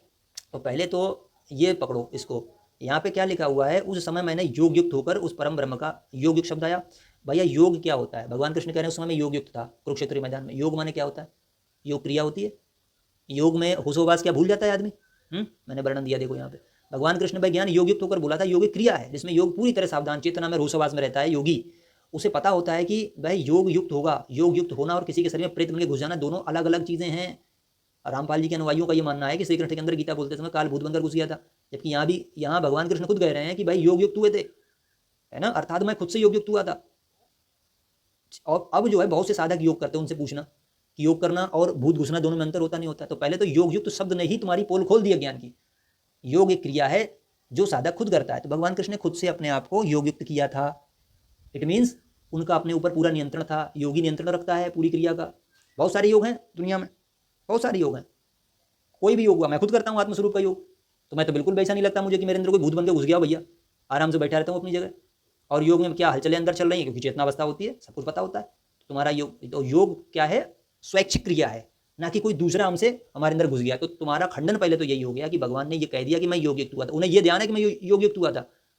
अगर प्रेत बन के कुछ घुसा होता तो ये याद ही नहीं रहता कि वो ये कहता साधक, देखो योग एक ऐच्छिक क्रिया है, या योग करते समय आपके अंदर कोई, अगर योग कोई भूत नहीं घुसता आपके अंदर उस समय। और दूसरी बात यहाँ पे तर्क दिया गया कि भगवान ने दोबारा योग युक्त होने की इच्छा नहीं की, वहाँ योग युक्त होने की इच्छा नहीं जताई, या किसी भी दशा में नहीं। अब ये कह सकते हो कि भाई उन्होंने दोबारा योग युक्त होने की इच्छा नहीं जताई, उन्होंने कहा मैं योग युक्त नहीं होऊंगा, अपनी सारी विभूतियों को दोबारा नहीं बताऊंगा, डिस्क्राइब नहीं करूंगा, ये जो भी उनकी इच्छा है, ठीक है। ये नहीं कह सकते कोई भूत बन के घुस गया, ये कहो कि इच्छा नहीं जताई दोबारा सुनाने की। ये तो तर्क, कोई भी तर्क शास्त्री होगा ये बोलेगा कि इच्छा नहीं जताई, भगवान ने नहीं दिया ज्ञान। वो कर्ता के ऊपर डिपेंड करता है, वो कर्म करे ना करे। उसमें भी कर्ता कह रहा है कि मैं किसी कर्म में था, यानी योग युक्त था, योग कर रहा था, तो फिर कर्ता यार बेखबर कैसे हो गया? होशोवास में तो था ना। अरे मूर्खों, तर्क भी तमीज से किया करो। फिर भगवान कृष्ण ये कहते हैं कि मैं योग युक्त हुआ था। भाई ये कहते हैं कि मुझे कुछ भी याद नहीं है, अगर भूत बन के कुछ घुसा होता मेरे साथ क्या हुआ मुझे कुछ पता नहीं, ऐसा कहते हैं। योगिक शब्द ही वहाँ पे नहीं लेते, पहली बात। दूसरा, फिर मैंने इनको बोला कि भाई कुरुक्षेत्र वाला ज्ञान जो है वो दोबारा दोहराया गया उद्धव के सामने। तो इन्होंने बोला वो वाला ज्ञान नहीं है, वो वाला ज्ञान नहीं है। अरे ठटरी के बनो, बताऊंगा देखो वही वाला ज्ञान है, आ जाओ। श्रीमद् भागवत गीता प्रेस गोरखपुर वाली है, अध्याय 16। ये भगवान कृष्ण ने कहा, ये देखो उद्धव ने बोला कि वो तो मुझे थोड़ा बताइए ज्ञान। तो उन्होंने कहा कि अर्जुन ने भी तुम्हारी तरह इसे पूछा, तब सुनो क्या लिखा हुआ देखो। प्रिय उद्धव, तुम इस प्रश्न का मर्म समझने वालों में शिरोमणि हो। जिस समय कुरुक्षेत्र में कौरव पांडवों का युद्ध छिड़ा हुआ था, उस समय शत्रुओं से युद्ध के लिए तत्पर अर्जुन ने मुझसे यही प्रश्न किया था। अब भगवान कृष्ण कुरुक्षेत्र में मालूम है कि अर्जुन ने मुझसे ये प्रश्न किया था, यानी भूले नहीं थे वो। अगर भूल जाते, कोई और घुस जाता कुरुक्षेत्र के मैदान में कृष्ण जी के अंदर, तो ये कहते नहीं अर्जुन ने ये प्रश्न किया था। यहाँ से भी तुम्हारा खंडन हो रहा है। और नीचे आ जाओ। अर्जुन के मन में ऐसी धारणा हुई कुटुंबियों को मारना और सो भी राज्य के लिए बहुत ही निंदनीय धर्म है। साधारण पुरुषों के समान वह सोच रहा था कि मैं मारने वाला हूँ, ये सब मरने वाले हैं। यह सोचकर वह युद्ध से उपरत हो गया। ये बात भी उन्हें याद है कि अर्जुन कायरता दिखा रहा था। अर्जुन सोच रहा था मैं मारने वाला हूँ, मैं करता हूँ। ये उन्हें सब याद है। इट मीन्स कुछ नहीं भूले थे। यहाँ से भी तुम्हारा खंडन हो गया। श्लोक 7 में ज्ञात्वा ज्ञातिवधम आ गया, यहाँ से भी खंडन हो गया तुम्हारा, उनको सब याद है। फिर नीचे आ जाओ, तब मैंने रणभूमि में बहुत सी युक्तियां देकर बीच में अर्जुन को समझाया था, ये भी याद है मैंने युक्तियां दी थी। फिर खंडन हो गया तुम्हारी बात का, तुम्हें सब याद था। उस समय अर्जुन ने भी मुझसे ये प्रश्न किया था कि तुम कर रहे हो जो तुम कर रहे हो। फिर अब नीचे आ जाओ, उद्धव जी मैं समस्त प्राणियों का आत्मा हूँ, हितैषी सुहृदय और ईश्वर नियामक हूँ। हितैषी तो मैंने ऊपर ही बता दिया, प्रत्युपकार ना चाहकर हित करने वाला। बाबा रामपाल का भी अनुवाद उसी में था। हितैषी आ गया, वही ज्ञान आ गया। प्राणियों में सबका आत्मा 15-15 में बोला है, मैं हृदय में स्थित हूँ। और भी एक स्थान में बोला हुआ है कि मैं आत्मा हूँ सबका, नीचे बता देंगे आपको। और इसके बाद ये पूरा पढ़ लेते हैं। मैं नियामक हूँ, मैं समस्त प्राणियों पदार्थों के रूप में उनकी उत्पत्ति स्थिति और प्रलय कारण हूँ। गतिशील पदार्थों में गति हूँ, अपने अधीन करने वालों में काल हूँ, अधीन करने वालों में काल हूँ। और एक जगह ये भी बोला है भगवान कृष्ण ने गीता में ही कि मैं अक्षय काल हूँ, जिसका कभी नाश नहीं होता। बाबा रामपाल ने खुद इसका अनुवाद किया है कि वो अक्षय काल भी है, यानी कालों के काल, यानी मृत्युओं की मृत्यु, मृत्यु से परे है वो। अक्षय का मतलब जो कभी समाप्त ना हो। और तुम्हारे हिसाब से काल जो है मर जाएगा, और मरता है। कहते हैं महाप्रलय में उसमें आग लग जाती है, काल मर जाता है। ये बोलते हैं काल मर जाता है, दूसरा शरीर धारण करता है। बात समझो। और इसको 1.25 लाख प्राणी नहीं मिलेंगे तब भी ये मर जाएगा, तो ये नासवान है। लेकिन नहीं, यहाँ पे क्या बोल रहे हैं भगवान, वो है ही नहीं तुम्हारी वाली थ्योरी। यहाँ पे जबरदस्ती घुसेड़ रहे हो फालतू के। यहाँ पे ये बोला है कि मैं अधीन करने वालों में काल हूँ, और ये बोला मैं अक्षय काल हूँ, इसका कभी नाश ना हो। अक्षय शब्द कहाँ ले जाओगे, नाना के यहाँ से अपने बाप से पूछो जाके अक्षय मतलब क्या होता है। क्षय का मतलब नाशवान होता है, अक्षय इसका नाश ना हो। अब आगे आ जाओ। अपने अधीन करने वालों में काल हूँ, गुणों में मूल साम्य बसता हूँ। जितने भी गुणवान पदार्थ हैं उनका स्वाभाविक गुण हूँ। गुणयुक्त वस्तुओं में मैं क्रिया शक्ति हूँ, सूत्रात्मा हूँ। महानों में ज्ञान शक्ति प्रदान करने वाला प्रथम कार्य महातत्व हूँ। और सूक्ष्म वस्तुओं में मैं जीव हूँ, कठिनाई से बचने होने वाला मन हूँ। मन देखो, मन आ गया, ये गीता में बोला गया है। मैं वेदों का अभिव्यक्त स्थान हिरण्यगर्भ हूँ। मंत्रों में ओमकार ये भी दिया है, 8-13 में दिया है। ओम इति का अक्षरम प्रणवा सर्व वेदेषु खे पौरुषम ऋषु प्रणव मैं हूँ, ये बोला था। मैं अक्षरों में आकार, छंदों में गायत्री छंद हूँ। इंद्र 8 वसुओं में अग्नि, देवताओं में इंद्र हूँ। अदिति के 12 पुत्रों में विष्णु में हूँ, ये भी बोला है वहाँ पे। 11 रुद्रों में शिव में हूँ, यानी रुद्र में हूँ। ये सब बोला हुआ गीता का ज्ञान द्वारा दोहरा रहे हैं, तो इससे सिद्ध हो रहा है। मैंने पूरी ये डाल दिया आगे तक, बहुत सारी इसमें चीज़ें हैं। उच्च श्रवाश में हूँ, ये मैं हूँ, वो मैं हूँ, सारा भगवान ने अपना बताया जो गीता में बोले थे वो। अब नीचे आ जाओ जरा भाई। तो अभी जो हमने पढ़ा है मैं थोड़ा पढ़ दे रहा हूँ, बाकी पीडीएफ में पढ़े ना, पीडीएफ में डाल दूंगा नीचे, ठीक है। इसमें कुछ त्रुटियाँ, मतलब कुछ हिंदी टाइप करते हुए कुछ वो भी सुधार के मैं डाल दूंगा अच्छे से, ठीक है। बाकी प्रमाण सब पक्के हैं इसके। आगे आ जाओ भाई। अब देखो ये 10-20 पढ़ो, ये मूल गीता आ गई, भागवत गीता। अभी आपने वो पढ़ा भागवत, वो जो उद्धव को बता रहे थे, महाभारत युद्ध के बाद बता रहे थे। अब यहाँ पे आ जाओ। हे गुणाकेश 10-20 में क्या बोला, मैं समस्त भूतों के हृदय में स्थित आत्मा हूँ। आ गया वही ज्ञान। 10-20 में बोला मैं सबके हृदय में आत्मा हूँ, गीता ज्ञान। और यहाँ पे भी क्या बोला था, देख सकते हो। ऊपर आ जाते हैं जरा, देख लेते हैं, अज्ञान का खंडन हो जाएगा। यहाँ पे आप देख लो, यहाँ पे क्या बोला है। ये मैं 8 नंबर के बाद देखो, मैं समस्त, उद्धव जी मैं समस्त प्राणियों का आत्मा, लिखा हुआ है ना, मैं समस्त प्राणियों का आत्मा। चलो मिल गया। अब आ जाओ, नीचे आ जाओ भाई। तो ये वही ज्ञान आ गया, बिल्कुल सेम गीता वाला आ गया। 10-20 में जो बोला मैं आत्मा हूँ, ऊपर भी वही आत्मा हूँ, ठीक है। और आ जाते हैं अध्याय 10 श्लोक 8 में जो कृष्ण ने अर्जुन को गीता सुनाई, वहाँ पे क्या बोला था, मैं संपूर्ण जगत की उत्पत्ति कारण हूँ। ये भी ऊपर बोला था, उत्पत्ति स्थिति और संहार में हूँ, बोला ना। फिर से देख लेना एक बार पीडीएफ पढ़ के। अरे वही ज्ञान दोहराया जा रहा है, लल्लू, गधा, मूर्ख, उल्लू, बेशरम, क्या बोले तुम्हें, तुम साले सब। वो अभी युग परिवर्तन होने वाला, निपट मत जाना तुम लोग, और सब नारायण द्रोही हो गए साले, मक्कार कहीं के। भगवान को काल बताते हो, रेपिस्ट बताते हो, शर्म नहीं आती 2 पैसे की। जो ओवरऑल कंट्रोलर, उसको उल्टा सीधा बोलते हो, नालायक। और सब जगह ज्ञान चर्चा के लिए मुंह खोले घूमते हो। हमारे बाबा को 2 पैसे की संस्कृत तमीज नहीं, सब अर्थ गलत करके रख दिया। अब आगे आ जाओ भाई। अब और भी आप पढ़ सकते हो, बाकी देवताओं में इंद्र, ओमकार, गायत्री, ये सब पढ़ लेना। गीता में यार पढ़ोगे ना, एक जैसा बिल्कुल ज्ञान है। अब मैं ये कहता हूँ कि जैसे तुम ये बोले कि वो वाली गीता नहीं है, ये मोहिता बोला वो वाली गीता नहीं है। अबे मूर्खानंद, अगर 100% का 10% भी कोई विद्वान व्यक्ति पहले के वाक्यांश का दूसरी जगह वाक्यांश दे रहा है, इट मीन्स वो भूला नहीं, ये तो सिद्ध हो गया। तुम तो कह रहे हो भगवान कृष्ण सब भूल गए, उनके अंदर कोई प्रेत बन के घुस गया, तो तुम्हारा तो खंडन हो गया ना 10% में भी। अगर थोड़ा भी ज्ञान मैच हो रहा है तो इसका मतलब वो कुछ नहीं भूले थे, कुछ नहीं भूले थे। अपनी कर्म गति बेटा सुधार लो, नारायण शरण में आ जाओ, मर जाओगे, सही बता रहा हूँ, बहुत बुरी हालत होगी। नराधम योनियों में भगवान कृष्ण ने खुद बोला है, जो मेरे मत के अनुसार नहीं चलते हैं बहुत बुरी उनकी स्थिति होती है। और कहा जो इस तरीके से जो मुझ में दोष दृष्टि रखते हैं, सबके लिए बोला है, अलग अलग गतियाँ सबकी बोल रखी हैं, समझे। हाँ, अब आगे आ जाओ। ये देखो केशव, इस वचन को सुनकर मुकुटधारी अर्जुन हाथ जोड़कर नमस्कार करते, इसने एक और प्रश्न पूछा। वो भयभीत होकर प्रणाम करके गदगदमारी से श्री कृष्ण से इस प्रकार कहा। तो बोल रहा है कि ऐसा डरावना रूप कृष्ण ने अर्जुन को क्यों दिखाया। ये भी बोला कि ये मेरा विराट रूप है, क्या भगवान का विराट रूप इतना विराट हो सकता है। अब इसके बारे में देखते हैं भाई। उस अनेक मुख और नेत्रों से युक्त, अनेक अद्भुत दर्शनों वाले एवं बहुत से दिव्य आभूषणों से युक्त और बहुत से दिव्य शस्त्रों को हाथों में उठाए हुए। अब इन्होंने ये बोला कि भगवान कृष्ण गीता में जो विराट रूप अर्जुन को दिखाया वो इतना भयानक क्यों था, क्योंकि इन्हें तो काल सिद्ध करना है उनको। अब बताते हैं, तुमने खाली वही बस देख लिया, एक श्लोक पकड़ लिया या 32 से 36 पकड़ लिया, आगे मोहितलाल पकड़ो, हे रामपाल के चेलों आगे पकड़ो, 11-10 में देखो क्या लिखा है। उस अनेक मुख और नेत्रों से युक्त तथा अनेक अद्भुत दर्शनों वाले एवं बहुत से दिव्य भूषणों से युक्त, बहुत से दिव्य शस्त्रों को हाथ में उठाए हुए। क्या मतलब, अनेकों दर्शन वाले, एक दर्शन नहीं दिया था, अनेकों रूप दिखाए थे। अर्जुन को मृत्यु रूप दिखाया था, बाकी बहुत सारे रूप थे, अनेकों शब्द आ गया। ऊपर भी देख लो 11-10 में, फिर बोलो अनेक वक्त्र, नीचे अनेक दिव्याभरणम, और वहाँ पे लिखा है मनेका अद्भुत दर्शनम। मनेका मतलब वहाँ संस्कृत हुई है, नयनम के बाद में अनेक, अनेक दर्शन दिए थे। तो एक रूप नहीं था पहले, तो भ्रम निवारण ये हो गया, ठीक है। उसमें भी क्या, दिव्य भूषण, अद्भुत दर्शन थे। आगे आ जाओ नीचे, डर क्यों लगा वो भी बताएंगे। 11-11 में क्या बोल रहे हैं, आपके जिनके अनेक मुख नेत्र हैं, जिनके अद्भुत दर्शन हैं, जिनके दिव्य आभूषण हैं, हाथों में उठाए हुए हैं, दिव्य आयुध हैं, गले में दिव्य मालाएं हैं, मालाएं भी हैं। मालाएं कौन पहनता है, काल पहनता है। दिव्य वस्त्र भी पहने हुए, ललाट तथा शरीर पर दिव्य चंदन और कुमकुम लगा हुआ है। ये अलग अलग रूपों का वर्णन हो रहा है। उनको जो दाढ़ों में जो दिख रहे हैं, जो योद्धागण, वो अलग रूप है, ये अलग रूप है, देख लो, अद्भुत। क्योंकि ऊपर बोल देना अनेक रूप थे, तो दिव्य मालाएं पहने हुए हैं, दिव्य वस्त्र पहने हुए हैं, चंदन कुमकुम लगा हुआ है। ऐसे संपूर्ण आश्चर्य में अनंत रूप वाले तथा चारों तरफ मुख वाले देव भगवान को भगवान ने दिखाया, अपने दिव्य स्वरूप को भगवान ने दिखाया, ठीक है। तो एक स्वरूप ऐसा भी था उनका। एक स्वरूप पर कैसा था, दिव्य माला वस्त्रों को धारण किए 11-11 में, दिव्य गंध का लेपन किए हुए, आश्चर्यों से लोग उनको देख रहे थे ना। अनंत विश्वतोमुख परम देव को अर्जुन ने देखा। इस रूप को भी दिखाया अर्जुन को, देख लो, केवल काल रूप ही नहीं दिखाया, ये भी रूप दिखाया है, दिव्य माला दिव्य गंध। इसके बाद देख लो आगे, तो ये हो गया आपका, ठीक है। इसके बाद और लेते हैं आगे भैया, ये वाला 11-15 में, हे देव, मैं आपके शरीर में समस्त देवों को, भूत विशेषों के समुदाय को, कमलासन पर स्थित सृष्टि के स्वामी ब्रह्मा जी को, ऋषियों को, दिव्य सर्पों को देख रहा हूँ। अर्जुन क्या बोल रहे हैं, हे प्रभु, मैं आपके अंदर देवताओं को भी देख रहा हूँ। केवल काल नहीं देखा था, कि केवल बस मुंह फैला के खड़े हो गए कि हम मारने वाले, नहीं, देवता भी दिख रहे हैं, ब्रह्मा जी दिख रहे हैं कमल आसन डाले हुए, और ऋषि दिख रहे हैं, सारे ऋषि मुनि हैं सब, मुंह में खाते हुए नहीं, ब्रह्मा जी खाते हुए नहीं दिख रहे हैं, उनके शरीर में विद्यमान दिख रहे हैं, दिव्य सर्पों को देख रहा हूँ। तो ये तो काल रूप नहीं हुआ है, ये तो नहीं हुआ ना। नीचे देखो 11-15 में, शंकर जी को भी देखा है, शंकर जी को, संपूर्ण ऋषियों को, दिव्य सर्पों को। बताओ, आगे आ जाओ।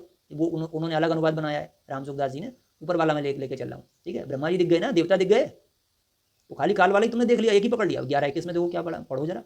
अज्ञानी मूर्ख जाहिलों, ये समस्त देवताओं के समूह आप में ही प्रवेश कर रहे हैं, और कई एक भयभीत होकर हाथ जोड़े हुए आपकी स्तुति करते हैं। महर्षियों और सिद्धों के समुदाय कल्याण होवे, ऐसा कहकर उत्तम स्त्रोतों से आपकी स्तुति करते हैं। ये बताओ जरा, देवताओं के समूह आप में प्रवेश करने का मतलब मुंह में नहीं जा रहे हैं, आप में प्रवेश कर रहे हैं, लय हो रहे हैं जाके। बात समझ रहे हो। आविर्भाव तिरोभाव का भी लोग गलत मतलब निकालते हैं। ब्रह्मा विष्णु महेश का आविर्भाव तिरोभाव होता है, इसका मतलब वो प्रकट होते हैं और बाद में लय हो जाते हैं। प्रकट और लय की प्रक्रिया को आविर्भाव तिरोभाव कहते हैं, ठीक है। तो यहाँ पे वो ऐसे ही देवता जा रहे हैं उनके अंदर। ये विराट सत्ता है, विराट पुरुष नारायण है, जो अव्यक्त से पहली बार व्यक्त हुए थे, जिनको सहस्त्र शीर्षम जो उसमें बोला गया है, वेद में बोला गया है, ईशावास्यमिदं सर्वम, वो वाली थ्योरी चल रही। तो उनको जब उस रूप है, उसको हाथ जोड़े खड़े हुए हैं। अब कई एक साथ हाथ जोड़े खड़े हुए हैं, कई ऐसे भी हैं जो हाथ जोड़े खड़े हुए हैं, आपकी स्तुति कर रहे हैं। लेकिन महर्षि और सिद्धों के समुदाय कल्याण होवे, ऐसा कह रहे हैं।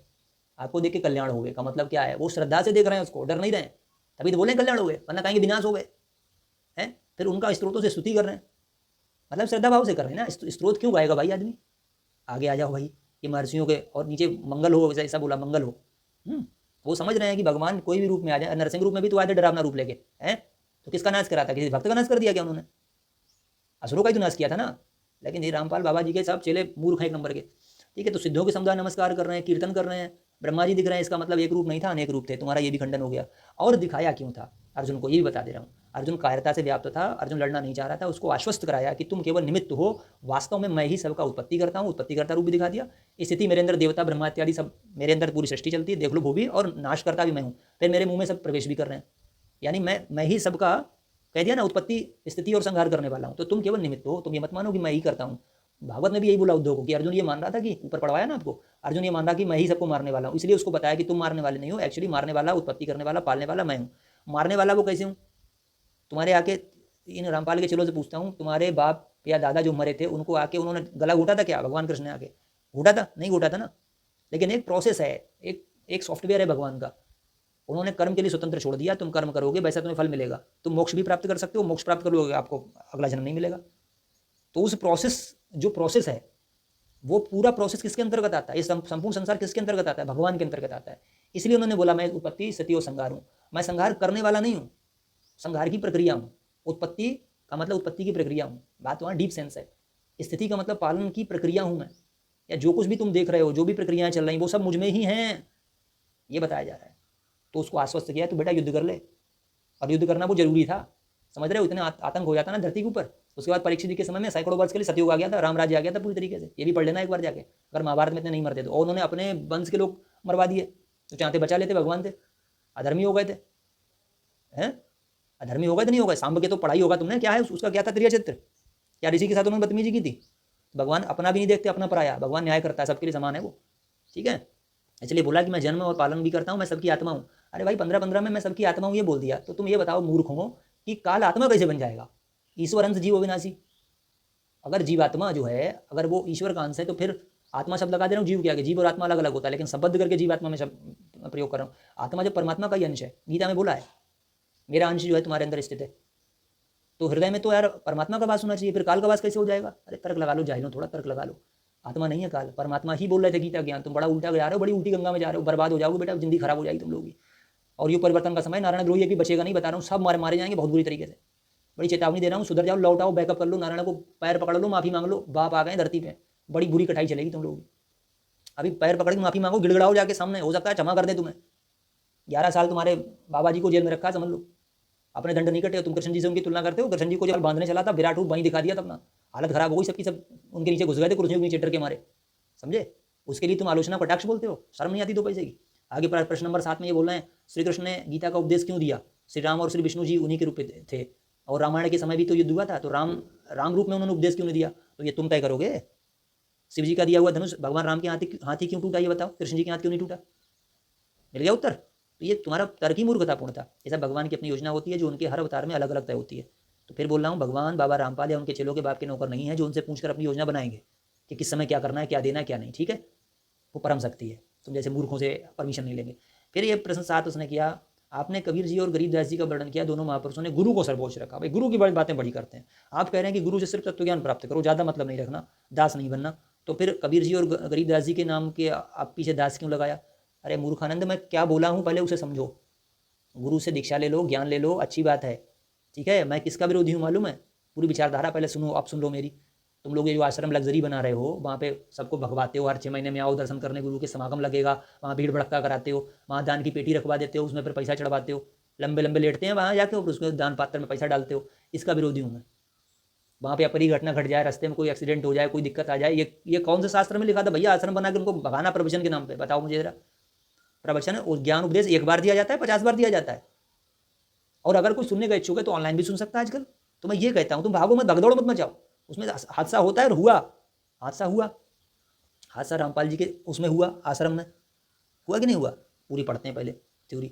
इसने बोला गरीबदास जी महाराज, तू गरीबदास जी महाराज का नाम ले रहे हो तुम लोग। गरीबदास जी महाराज ने कबीर जी को गुरु माना था। भौतिक रूप में उस समय कबीर जी उपस्थित नहीं थे, दोनों का जमीन आसमान का अंतर है कालखंड में। कबीर जी कब आए थे, ये कब आए थे? उनको परमात्मा मिले थे ना तुम लोगों के अनुसार। तो परमात्मा मिले थे तो एक ही बार उपदेश दे दिया होगा, या बार बार देते रहे, बार बार समझाते रहे, या कहीं आश्रम बना के उन्हें बुलाया? और कबीर जी की तुम जब बात करते हो, कबीर जी ने बुनकर का काम करके खाया था जीवन भर। बाबा रामपाल खा रहे हैं? बताओ, आय का स्रोत क्या है इनके? 10 आश्रम बनाए थे कबीर जी ने, फिर तब भी क्या दास बनकर। तो अब मैं ये उनसे पूछा है, कबीर जी भौतिक रूप में उपस्थित नहीं थे गरीबदास जी के सामने, तो गरीबदास जी ने क्या उनकी चरण सेवा की होगी? देही गुरु की सेवा की? नहीं की, अज्ञान का खंडन हो गया। कबीर जी ने नाम मात्र के लिए गुरु बनाया, जो तुम लोग बोलते हो रामानंद को, इसलिए बनाया क्योंकि एक गुरु शिष्य परंपरा चलती रहे, इसलिए बनाया। बाकी उन्होंने तो बोला कि मुझे आवश्यकता ही, तुम लोग बोलते हो आवश्यकता नहीं। तो क्या कबीर जी रामानंद के तलवे साफ करते होंगे? बताओ जरा, किए होंगे? बताओ। दोनों उदाहरण लिए भाई, ये जो दिए थे वो मूर्खतापूर्ण थे। दोनों महापुरुषों के लिए गुरु औपचारिक मात्र था। महिमा इसलिए बताई गई कि कोई सच्चा गुरु जिसका बेहद कहने आत्मा का गुरु जागृत हो, वह गुरु जनता को सही मार्ग दिखलाएगा, उसमें श्रद्धा रखना। वर्तमान समय में आधे बाबा जेल जा चुके, आधे रेप केस में फंसे बैठे हैं। मैंने उनके प्रति बोला था, शायद तुम लोग अपनी औरतों और घर की लड़कियों को भी गुरु की सेवा में हाजिर कर देते होगे। इसीलिए आश्रम में बलात्कार होते हैं, पुलिस की रेड पड़ती, लाठीचार्ज होते हैं, कितने बाबा जेल की हवा खा रहे हैं, लेकिन अंधभक्तों की अंधभक्ति नहीं गई। गुरु के चरणों में लोट लगा लेंगे, कभी कर्म सुधार करके सच्चे दिल से भगवान से प्रार्थना नहीं करेंगे, जबकि साफ एक आ गया है कि बिन हरि कृपा मिले नहीं संता। भगवान से बोलो ना मुझे परम तत्व की ओर ले चलो, मुझे मोक्ष की ओर ले चलो प्रभु, मैं कल्याण चाहता हूँ संसार से, अपने यहाँ भेज देगा किसी न किसी को, भाई खुद भेज देगा। कहो मुझे ज्ञान प्रदान करिए। सिख धर्म ये मानता है कि नानक देव जी का कोई देही गुरु नहीं था, सिख धर्म ये मानता है, और तुम लोग ये मानते हो उनका गुरु था, लेकिन तुम्हारे कहने थोड़ी, तुम तो गलत अनुवाद भी किए बैठे, तुम्हारा भरोसा क्या है? तुम लोग तो काली पाखंडी हो, तुम्हारा भरोसा क्यों करे, तुम जो बोल रहे हो। जो सिख धर्म की एक ऑथराइज ब्रांच है वो कह रही है उनका कोई गुरु नहीं था, तो फिर खंडित हो गया तुम्हारा ज्ञान। फिर कबीर जी ने बेहद के गुरु को महत्व दिया, गरीबदास जी महाराज को परमात्मा सीधे गुरु रूप में आकर मिले, तब तुम आज के सड़क छाप और चरित्रहीन गुरुओं पर विश्वास कैसे कर सकोगे? या तुम गुरुओं का ठेका ले लोगे कि किसी गुरु के आश्रम में दौड़ लगाने से किसी भक्त को कोई परेशानी नहीं होगी? बताओ, ले लोगे? तुम्हारे खुद के आश्रम में बरवाला कांड में 6 लोगों की मौत हो गई, इनके यहाँ हुआ था ये कांड पूरा, और हजारों लोग पुलिस की लाठीचार्ज में घायल हुए थे, हजारों लोग जेल गए थे बाबा रामपाल के यहाँ। उनके परिवारों को क्या हुआ, कभी सोचा क्या हुआ होगा? किसी का बच्चा गया होगा, बेटा गया होगा, किसी के पिता गया होगा, उनके परिवार क्या होगा? तुम जैसे अंधभक्तों से पूछना चाहिए, तब तुम जैसे लोग कहाँ थे? तुम जैसे लोगों को उस समय ढूंढ के लाठी बजना चाहिए थी, बिल्कुल सही बात थी, और तुम जैसे अंधभक्तों को पकड़कर जेल में डालना चाहिए था। मैं ऐसे बाबाओं का विरोधी हूँ, जो लोग मरे उनके माँ बाप और बच्चों और उनकी पत्नी के पालन पोषण के लिए क्या किया तुम जैसे अंधभक्तों ने। तो तुम जो बोल रहे हो और मैं जो बोल रहा हूँ उसमें अंतर क्या, तब तुम्हें समझ में आता। मेरी विचारधारा नहीं पकड़ पाओगे तुम, कुतर्क कर सकते हो। बरवाला में हाईकोर्ट के आदेश पर तुम्हारे गुरु ने बार बार टालते हुए, हाजिर ना होते हुए, अपने प्रोटेक्शन में अपने चेलों को अपने आश्रम के अंदर ह्यूमन शील्ड बनाकर प्रयोग किया था। हम भी दुर्भाग्य से तुम्हारे बाबा से जुड़े थे कुछ समय के लिए, इसलिए हमको सब मालूम है। वहाँ पर्चे भरवाए जा रहे थे इच्छा मृत्यु के, कि अगर हम मर गए तो हमारे गुरु पे कोई लांछन नहीं लगे। बताओ, ये सालों की इनकी हालत है, काले कपड़े पहना के बताओ उनके पुलिस के ऊपर वो कर रहे थे पथराव, तभी तो वहाँ पकड़े गए, 11 साल जेल में ठोके गए। उसके बाद फिर आर्मी बनाई गई, पुलिस का मार्ग होगा गया। क्या मतलब था भाई? तुम अगर सच्चे थे तो तुम निकल के जाते, तुमने चेलों का ह्यूमन शील्ड क्यों बनाया और आश्रम अंदर से लॉक क्यों कराया? तुम सीधे जाते अपना कोर्ट की पेशी हाजिर होते। फिर पुलिस ने जब गेट तोड़ा, उसमें 6 लोग मारे गए, तब तुम्हारे गुरु ने, अच्छा फिर इनके गुरु ने पता क्या बोला कोर्ट में, कि मैं बीमार था।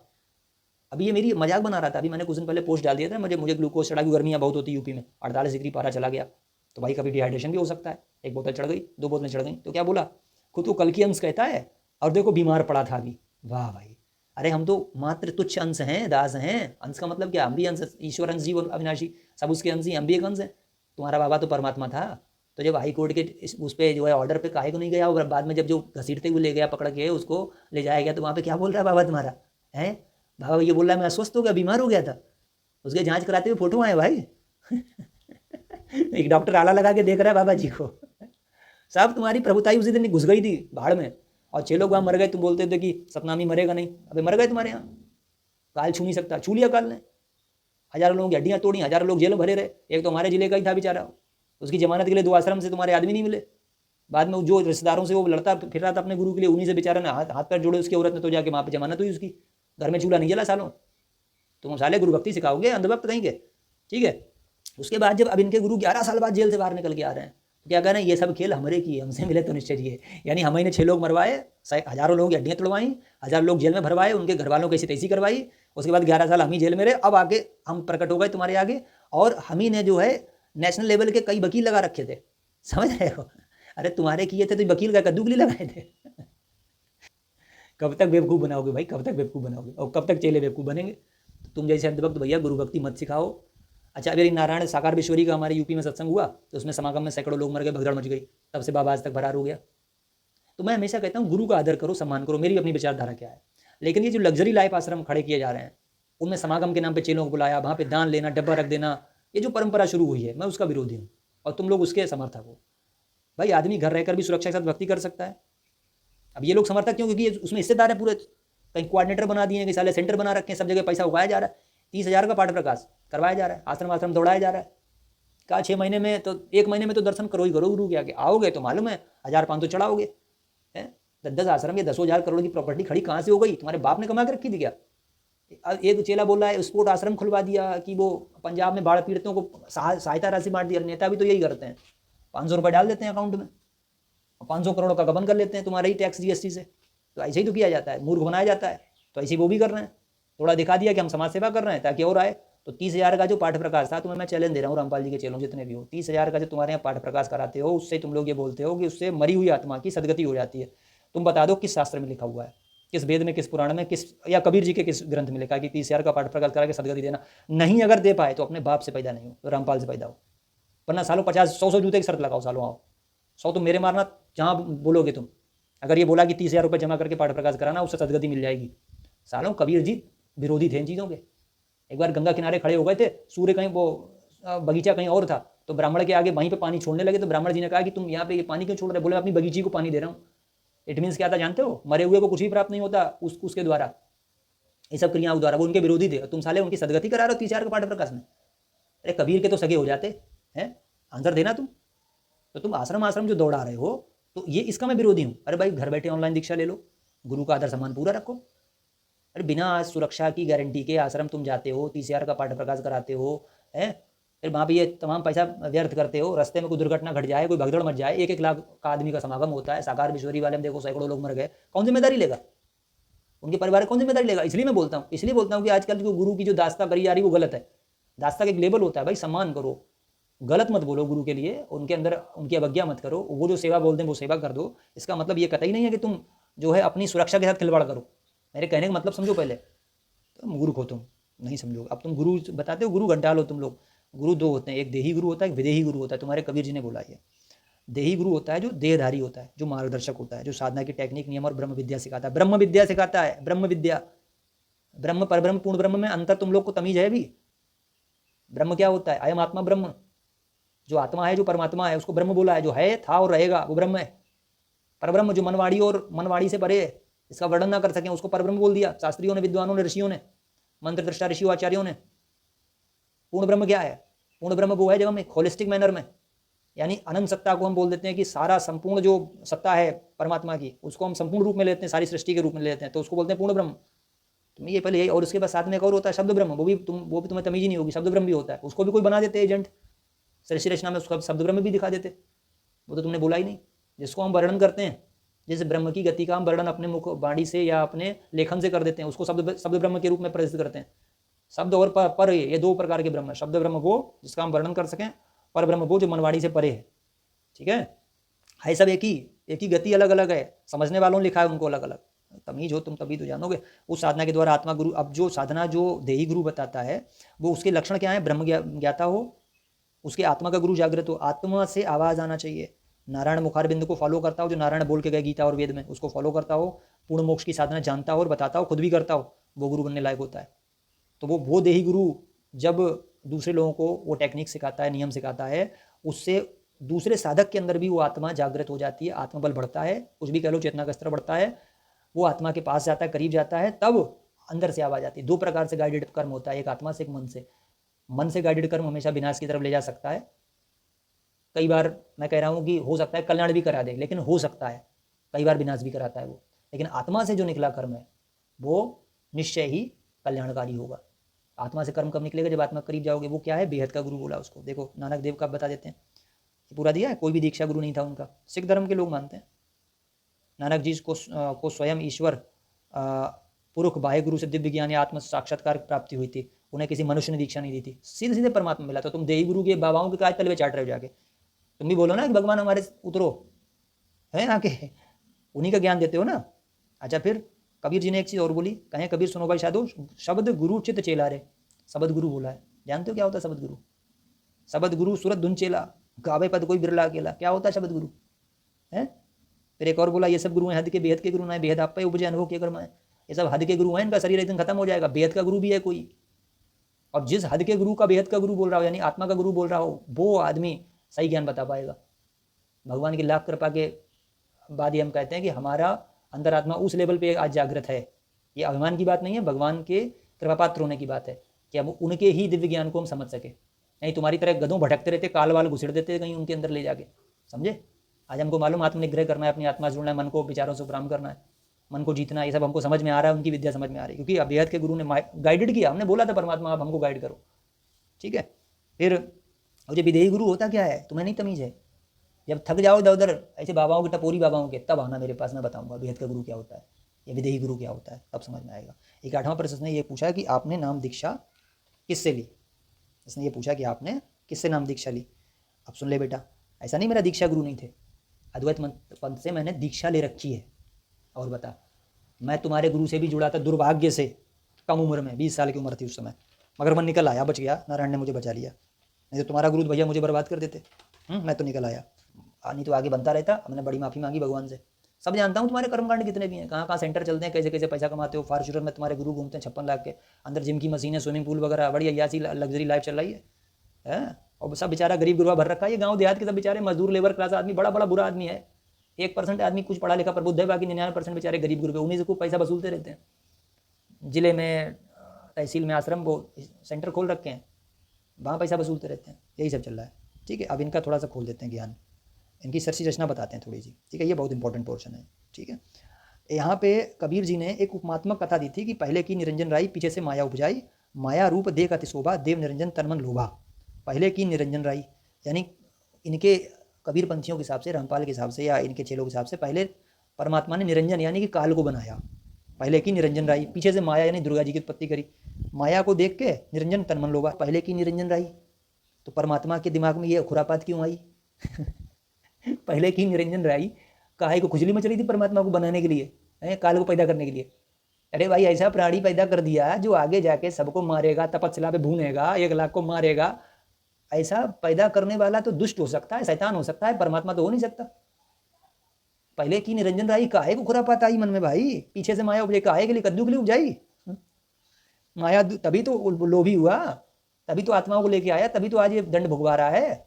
परमात्मा को तमीज नहीं थी, 3 युग के दृष्टा थे वो। आगे क्या होगा, इसका परिणाम क्या होगा? हैं? तो इस पे एक इनका गधा आया, कह रहा है वो लीला चल रही थी। अरे बाबा, ऐसी लीला शैतान खेलता है? हम बताएंगे तुम्हें सच्ची रचना, आना। हम विधेय गुरु हमारा जो है वो बताएगा तुमको, तो हमारे अंदर नारायण बैठे हुए हृदय में, हम उनको ध्यान करके बताएंगे तुम्हें वो सच्ची रचना। तुम बताना फिर उसको काट के। अभी तो रियल तुमने जानी कहाँ है, हम बताएंगे तुम्हें। तो ऐसा खेल खेलने की जरूरत क्या थी भाई? काहे निरंजन, कद्दू के लिए निरंजन उपजा दिया। अच्छा, दूसरी बात ये, मैं तुम चेलों से एक बात और कहता हूँ। मैंने अपने एक चीज़ बड़ी अच्छी आई इसमें। हाँ, एक ये बोले कि 3 प्रश्न मैंने पूछे इनसे, इनकी सरचना मैंने आपको बता दी। सृष्टि में क्या हुआ, उसमें 3 क्वेश्चन आए कि जो परब्रह्म है उसको क्रोध क्यों आया? उस समय तक 3 गुण पैदा नहीं हुए, क्योंकि 3 गुण बाद में ब्रह्मा विष्णु महेश पैदा हुए हैं, दुर्गा जी और इनके हिसाब से, काल के द्वारा, इनके हिसाब से। भगवती मुझे क्षमा करें, क्योंकि मैं डिकोड कर रहा हूँ इसलिए बताना पड़ रहा है। ठीक है, इनके हिसाब से जो है 3 गुण उस समय पैदा नहीं हुए थे, बाद में पैदा हुए काल के। लेकिन परब्रह्म को पहले क्रोध आ गया। और परब्रह्म को क्रोध आया क्यों? क्रोध एक विकार होता है, उसने अंडे को तभी तो देखा यार, तो क्रोध आया क्यों? पहली बात। दूसरी बात कि आत्माएं मोहित क्यों हो गई? जब वो काल तपस्या कर रहा है, एक टांग पे खड़े हो गए, हम लोग उसमें मोहित कैसे हो गए? मोह भी विकार, दूसरा विकार। तीसरा, काल को प्रकृति देवी या जो प्रकृति देवी थी उनके प्रति काल का जो था वो वासना का विचार कैसे आ गया? उस समय भी विकार पैदा नहीं हुए थे। ब्रह्मा विष्णु महेश जो तुम मानते हो वो 3 गुण हैं, उस समय गुण पैदा नहीं हुए थे। और ये विकार हैं भाई तीनों, वासना, क्रोध, मोह, ये सब विकार हैं। और एक ईर्षा भी विकार थी इसमें। ब्रह्म ने सोचा मैं अपना अलग लोक लूंगा।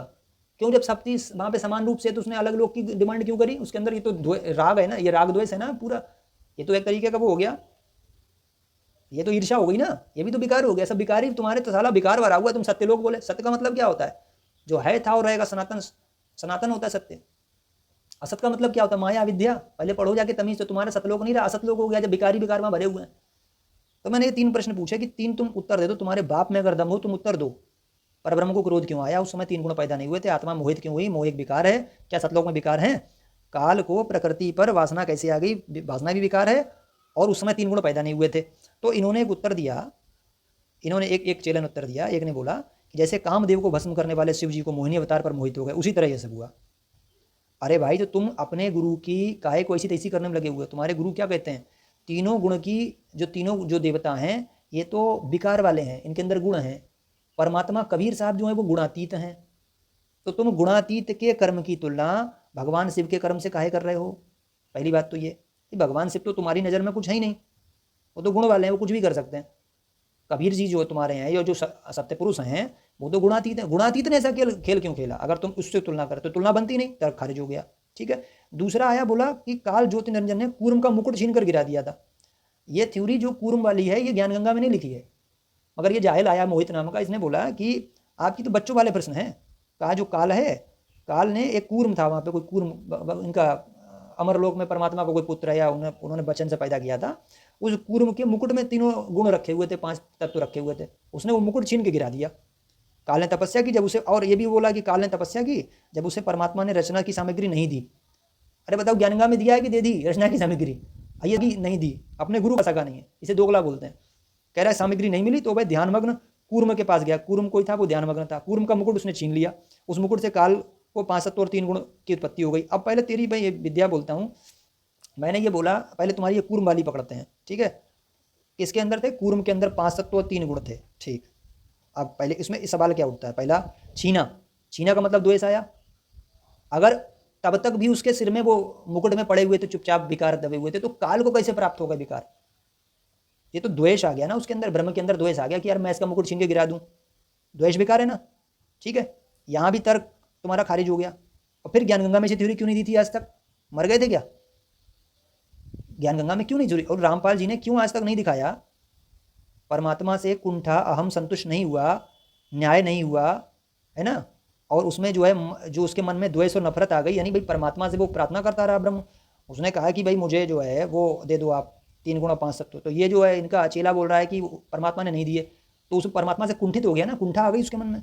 और अहंकार भी था कि देखो मेरे अहंकार को संतुष्ट नहीं किया, और संतुष्टि भी नहीं मिली, असंतोष और न्याय नहीं हुआ, और द्वेष और नफरत भी आई, और फिर उसने छीना भी जाके। ये सब किसके हैं? ये तो यार ये धरती लोक के प्राणियों के लक्षण है सब।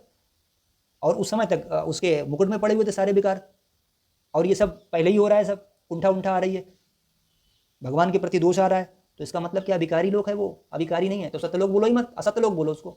सत और असत होता है क्या? पहले जरा गूगल पे, अरे बद्दियों, पहले जाके देखो सत असत की व्याख्या देखो पहले क्या है। सतलोक मत बोलो उसको, असतलोक बोलो, ठीक है। पहली बात ये हो गई। अब दूसरी बात ये, कूर्म वाली थ्योरी ज्ञानगंगा में नहीं है, तुम ज्ञानगंगा पकड़ के चलेंगे। तो इनके चेलों ने ये बोला कि किसने बोला सतलोक में विकार नहीं है? किसने बोला? हमने कहा तुम्हारे बाप रामपाल ने बोला सतलोक में भी होते हैं। हमने कहा तुम्हारे गुरु रामपाल जी ने बोला है सतलोक में विकार नहीं होते। देखो वीडियो सुन लो। बीत जाता है और आप सदा सुखी रहते हो, कोई राग द्वेष नहीं, कोई ऐसी चीज का अभाव नहीं जिससे राग द्वेष बने। कोई ऊंचा बड़ा नहीं, छोटा बड़ा नहीं, वहां पर सबको एक जैसी सुविधा है। तो ये सतलोक के अंदर सभी सुविधाएं हैं और वहाँ पूर्ण मोक्ष है। वो प्राणी आज बन जाएगा, वहाँ विकार होते ही नहीं, क्योंकि वो शरीर ऐसा नहीं है, वहाँ विकार नहीं। तो कहने का भाव ये है कि वहां जाकर के हमने वो सब सुख प्राप्त होंगे। बोला? अब बताओ जरा। तो ये वीडियो देख के भी क्या कह रहा है कि नहीं होते हैं विकार होते हैं? अरे तू अपने गुरु का भी नहीं साले दोगले हो तुम लोग। एक चीज बोलो पहले, विकार होते हैं सतलोक में या नहीं होते हैं? बताओ। अगर होते हैं विकार तो तुम्हारे गुरु झूठे हो गए। उन्होंने अपने मुंह से बोला है सतलोक में कोई विकार नहीं, तो वो झूठे हो गए। अगर विकार नहीं होते हैं तो फिर तुम्हारा ज्ञान झूठ, जो तुम ज्ञानगंगा में फैलाते आ रहे सतलोक असतलोक, उसको बोल दो। और सच्चाई में बता दूं, तुम दोनों ही झूठ हो वो उपमात्मक थ्योरी है, उपमात्मक जो शशि रचना है, समझे? एक पहले परमात्मा था, परमात्मा से फिर क्या हुआ? मन, ज्योतिर्जन कौन है? मन। माया कौन है? यही माया, संसार। उससे आत्मा भटकी है आके। वो उपमात्मक थ्योरी है पूरी, फिर 3 गुणों में फंस गई। संसार वृक्ष वही है, 3 गुणों में फंस गई आके, फिर उसके बाद ये संसार में भटक रही है। उसको देवता और ये दुर्गा जी और ये सब बना दिया है। उपमा ली जाती है, प्रतीक होते हैं, ठीक है। अब बोलते हैं कि आपने गुरु नहीं बनाया, आप डिकोड कैसे कर रहे हो? बाबा रामपाल के चेलों को सबको बोलना चाह रहा हूँ, शून्य साधना मैंने आज से कई महीने पहले बता दी थी। शून्य साधना का नाम भी मैंने खुद दे दिया था। मैंने दिया किसकी कृपा से? भगवान नारायण की कृपा से, जो बेहद के मेरे गुरु हैं। दीक्षा गुरु भी है मेरा। प्रथम गुरु मेरी माँ थी, उन्होंने मुझे ओम नमो भगवते वासुदेवाय जपना सिखाया बचपन में। जैसे आजकल लोग जो है सिखा देते हैं, कोई लोग जो है महामृत्युंजय सिखा देते हैं या गायत्री मंत्र सिखाते हैं, ऐसे उन्होंने मुझे अपना सिखाया। उसके बाद फिर हमारे जो है पंचम पातशाही जी महाराज अद्वैत मत पंथ के रहे, उनसे ज्ञान दीक्षा ली। कुछ दिन रामपाल को ज्वाइन किया, हमने छोड़ दिया, ठीक है। तो ऐसा नहीं मेरा कोई दीक्षा गुरु नहीं है, दीक्षा गुरु मेरे रहे। लेकिन उस दीक्षा गुरु के द्वारा उन्होंने जो साधना दी, उसके द्वारा अब बेहद का गुरु जागृत हो गया है। तो शून्य साधना हमने खुद दे दिया था नाम, समझ जाओ। जन्म मृत्यु का चक्कर बंद करने के लिए अगर हम, जैसे एक प्रश्न पूछा गया था हमसे, जन्म मृत्यु का चक्कर बंद करने के लिए अगर हम विवाह ना करें और साधना करके मोक्ष प्राप्त कर लें तो ये सब गति खत्म हो जाएगी, जीवों का भटकना खत्म हो जाएगा। तो मैंने वहाँ पे आंसर उनको ये दिया था कि आप परोपकार कर रहे हो, एक आत्मा को जन्म दे के आप परोपकार काम कर रहे हो। 84 लाख योनियों से उसको एक मौका अवसर दे रहे हो आप कि हमारा जन्म प्राप्त करके मोक्ष प्राप्त कर सकता है, ठीक है। उल्टा पिछड़ा टिकाएंगे दृष्टि, अंतर्मुखी दृष्टि का नारायण ने खुद हमसे खोज करवाई, और ये यही सार नाम सार सब होता है। ये बाद में भविष्य मालिका में प्रमाणित की गई। तुम लोग कहते घूम रहे हो ना जगन्नाथ हमारे रामपाल है, अभी भी कहते घूम रहे हो भविष्य मालिका में उन्हीं का वर्णन है ना, गलत कह रहे हो तुम। मालिका के 3 ग्रंथ हमने डिकोड करे हैं, उसमें ये आया था अंतर्मुखी दृष्टि का, ये हमने पहले डिकोड कर दिया था बिना मालिका को हाथ लगाए, और आज वो सिद्ध हो रहा है सब। इसे बेहद का गुरु बोलते हैं, इसे बेहद का गुरु बोलते हैं। अंदर जो बैठा हुआ है वो आत्मा गुरु वो बताता है, ठीक है। और एक मैंने और स्टेटमेंट बोला था, आप खुद ही खुद पर अट्रैक्ट हो रहे हो, किसी लड़की पर अट्रैक्ट नहीं होते हो। ये भी 46 पटल ग्रंथ में एज इट इज़ लिखी हुई थी लाइन, आकर्षण वाली, समझ रहे हो, पहले ही बुलवा देता है भगवान, ऐसे समझो। तो मुझसे बोला था तेरे कई गुरु हैं इसलिए तेरी आत्मा संतुष्ट नहीं हुआ। अरे वो शिक्षा गुरुओं की बात कर रहा था मूर्ख, मैं सबसे सीखता हूँ। इसका मतलब ये नहीं था कि मेरा कोई दीक्षा गुरु नहीं है। तो पहले हद हो गई यार, हद हो गई। कोई भी तर्क ढंग का नहीं है, कोई भी तर्क ढंग का नहीं। तो भैया ये वीडियो पूरी हमने बना दी, सृष्टि रचना भी इनकी लाएंगे। संसार वृक्ष वास्तव में क्या है हम बताएंगे आपको। सार नाम सतनाम सार शब्द ये सब एक ही है, और ये है क्या ये भी हम आपको बताएंगे, सब बताएंगे। अब चैनल पे बने रहना। और इनके अज्ञान का पर्दाफाश भी करेंगे गीता वाले का। ये PDF भी आपको मिल जाएगा डिस्क्रिप्शन में, वो भी डाल देंगे, उसको भी ले लेना। किसी ज्ञानगंगा वगैरह चाहिए वो हमें मेल कर देना, हम मेल के थ्रू आपको इनकी ज्ञानगंगा भेज देंगे, उसका ज्ञान जरा पढ़ लेना। और गहरी नजर गीता में और ये जो है गीता तेरा ज्ञान अमृत, इनको आप डिकोड करेंगे चैनल पे ला के, इनका पर्दाफाश करना है इनके पूरे ज्ञान का, बहुत ज़रूरी है इनके ज्ञान का। ये वीडियो देख के भी अगर तुम्हारे ज्ञान को ये तमीज आई हो थोड़ी सी भी कि तुमने कितने उसमें मनमाने अर्थ किए हैं, तुम्हारे इन्होंने बाबा जी ने कहा था मुझे एक पॉइंट से कोई गलत साबित कर दे मैं संताई त्याग दूंगा, लोग कर दिया। इससे पहले एक वीडियो और बना रखी है, वो भी डिस्क्रिप्शन पिन कमेंट में डाल दूंगा, वो भी देख लेना जाके। अरे कबीर शब्द का गलत अनुवाद, अदन्या शब्द का गलत अनुवाद एक किया है, दुरुसा करके रख दी। इस वाली वीडियो में बता दिया, 50 पॉइंट पे तुम्हें गलत साबित कर दूंगा। और बोलो, आओ करो डिबेट, करो ना, हम कह रहे हैं। और तुम डिबेट करोगे क्या, और पता है डिबेट में सुनते नहीं किसी की, अपनी घुसेड़े रहते हैं। मतलब जो अपने काम का है ग्रंथ में उतना बोलेंगे, बाकी इधर से कोई प्रमाण दे दो तो कहा ये तो वैलिड ही नहीं है, ऐसे नहीं होता है, ठीक है। तो भैया जो भी इस बाबा से जुड़े हुए लोग हैं तुरंत तत्काल वापसी करें वहाँ से, मेरा हाथ जोड़ के निवेदन है, नारायण की शरण में आ जाए, तो बर्बाद हो जाओगे पूरा। और इनके पास कोई ज्ञान भी नहीं है, इनके पास सार शब्द का ज्ञान नहीं है, ये भी बता दे रहा हूँ। आपके भाई को मेधा बख्शी है, फिर बता रहा हूँ, आपके भाई को मेधा बख्शी भगवान ने। लेकिन हाँ मेरी प्रवृत्ति है, इसी में बजाता बहुत बुरा हूँ। इस पर भगवान बड़े प्रसन्न होते हैं, बड़ा मुस्कुराते हैं कि यार पार्थ बजाते बड़ा अच्छा हो और बजाता रहूँगा। तो जितने भी रामपाल जी के चेले आए हों, अगर आंखें खुल गई हों, अभी सृष्टि रचना भी लेके आएंगे, वो उपमात्मक है, तो सत्य मत मान लेना। मोक्ष होता क्या तुम्हें अभी ये भी तमीज नहीं है, ब्रह्म क्या होता है, सबको लड़ते घूम रहे हो सबसे। नारायण का द्रोह कतई मत करो, और इनके ऐसे सत्संग कतई मत सुनना जिसमें नारायण के बारे में उल्टा सीधा बोले हूँ, समझे, ऐसा कतई मत बोलना। 2 सृष्टि रखोगे साफ हो जाओगी, परिवर्तन आ रहा बता रहा हूँ अभी, आपको चेतावनी दे रहा हूँ। दूसरी बात, जो भी नए वक्त जुड़े उनका बहुत बहुत स्वागत। चैनल पे अगर नए हो तो चैनल को सब्सक्राइब कर लेना। इसी पे आपको ऐसे फर्जी बाबाओं की अब पूरी लहर निकालेंगे, सीरीज चलेगी पूरी, ठीक है। इन सबको पूरा करेंगे एक्सपोज, ताकि नए लोग जागृत हों यार, नए लोग ना फंसें। इसलिए हम ज्ञान को बताना जरूरी होता है, ये कोई बहस नहीं कर रहे हैं हम, और ना हमारे ईगो को कोई हर्ट कर गया ये, लेकिन ये तो अज्ञान फैला रहा है ना, इसका खंडन जरूरी था। वीडियो अच्छी लगी वीडियो को लाइक और शेयर कर देना, चैनल बनाए तो चैनल को सब्सक्राइब अवश्य कर लीजिए। इसके बाद जो है, हाँ अगर बाबाओं की धुलाई देखनी है तो आप बने रहना चैनल पर, ठीक है। इन बाबा से दूर रहो, इनकी किताबें ले लेके सब भटक रहे हैं इधर उधर। इनको ये बोला जाता है 3 मंत्र मिलेंगे, तीसरा मंत्र तब मिलेगा सार नाम जब इतनी किताबें बांटोगे, इतनी पुस्तक सेवा करोगे, इतना पाठ प्रकाश कराओगे। 30,000 रुपये जमा करके एक ज्योति जलवा देते हैं वहाँ पे खड़ी, देसी घी की, सब पैसा गबन कर लेते हैं आराम से, और वहाँ नाम के लिए एक भंडारा चलवा देते हैं। कहीं फसल में पानी लगवा दिया, किसी का को जो है एक मकान बनवा दिया, उसका खूब प्रचार कर दिया कि मेरे बाबा कितना अच्छा काम करे। अरे यार 100 करोड़ कमा रहे हो, 1 करोड़ खत्म कर दे रहे हो, क्या दिक्कत है उसमें। यही तो नेता करते हैं, बेवकूफ़ बनाते हैं, चूहे को रोटी पिंजड़े में फंसाने के लिए। अरे मूर्ख बनाते हैं खाली, नालायक कहीं के। तो ये सारी चीज़ें भैया पूरी वीडियो मैंने बना दी, सब समझा दिया। अब भी अगर आँख ना खुले तुम गए काम से, समझ लेना। दिया हुआ है, फ्री ऑफ कॉस्ट PDF सेवा मिल रही है आपको, पढ़ सकते हैं। भविष्य मालिका इनके हिसाब से नहीं है, ये कोई भगवान नहीं है, ठीक है। जगन्नाथ प्रभु का अवतार कहीं अलग हुआ है जाके, भविष्य मालिका के चक्कर में इनके उसमें मत पड़ जाना। भविष्य मालिका भी 3 डिकोड करके डाल दी, PDF पड़े हुए हैं, आप पढ़ लेना उसको जाके। 40 पटल पढ़ लेना, चकड़ा मडान पढ़ लेना। अगर पंचका में श्रद्धा रखते हो, नारायण में दृष्टि ना रखते हो तो पढ़ लेना। और रत्नाकर साहू जी की मालिका भी PDF में अटैच है, वो पढ़ो जाके। ये इनके चेले कुछ भी बोल देते हैं, और ये बोलते थे, पता क्या बोलते थे, ये बोलते थे कि हमारे गुरु युग परिवर्तन करेंगे। आज हो गए खाब युग परिवर्तन, 80 साल के खाल लटक गई, चश्मा चढ़ गया, हो गया युग परिवर्तन। वो अद्भुत सेनानी होगा, वो सेना में लड़ेगा जाके, सेनानी होगा, ठीक है, ज्ञानी और विज्ञानी होगा। ऐसे बाबा नहीं होंगे बुढ़े ठुड्डे 80 साल के, वहाँ आश्रम में बैठे हुए खाली फॉर्चूनर में घूम रहे हैं, 56-56 लाख के ले गए, या जी साली ऐसे तेजी करके रख दी है। अपने आप को कल की भी बना लेते हो अपने आप से। ऐसे बाबा रामपाल, एक कोई रामलाल सियाग करके था, वो भी खत्म हो गया। एक कोई और था, कोई वो यहाँ का उसके मंदिर बने यार घूम रहे हैं, वो भी खत्म हो गया, गोली मार दी उसको। तमाम पता नहीं कितने बाबा यार। तो बाबा नहीं होगा, वो सेनानी होगा, योद्धा होगा, युवा होगा, और उसकी कुछ पहचानें होंगी, वो पहचानें पूरी पहले करना पड़ेंगी, ठीक है। वेदों का वो होगा, वेदों का विद्वान होगा, वेदों का मर्म जानता होगा, ठीक है, चारों वेद उसको कंठस्थ होंगे। हम नहीं हैं, हम भी नहीं हैं, बता रहे हैं, हम उनके सेवक हैं। अहंकार से तौबा, हम उनके सेवक हैं केवल। चारों वेदों के मर्मज्ञ होंगे भगवान, सारे शस्त्र जानते होंगे। बाबा जरा शस्त्र चलवाना, जरा इसको AK-47 दो इन बाबाओं को जरा। अरे यार सेनानी होगा तो मालिका वाले उनको इन पे फिट कर रहे हो। मालिका में कल्कि जी के बारे में लिखा, संग्राम करेंगे वो, यहाँ से लेके काटते हुए जाएंगे अरब तक, इनमें है औकात इनकी।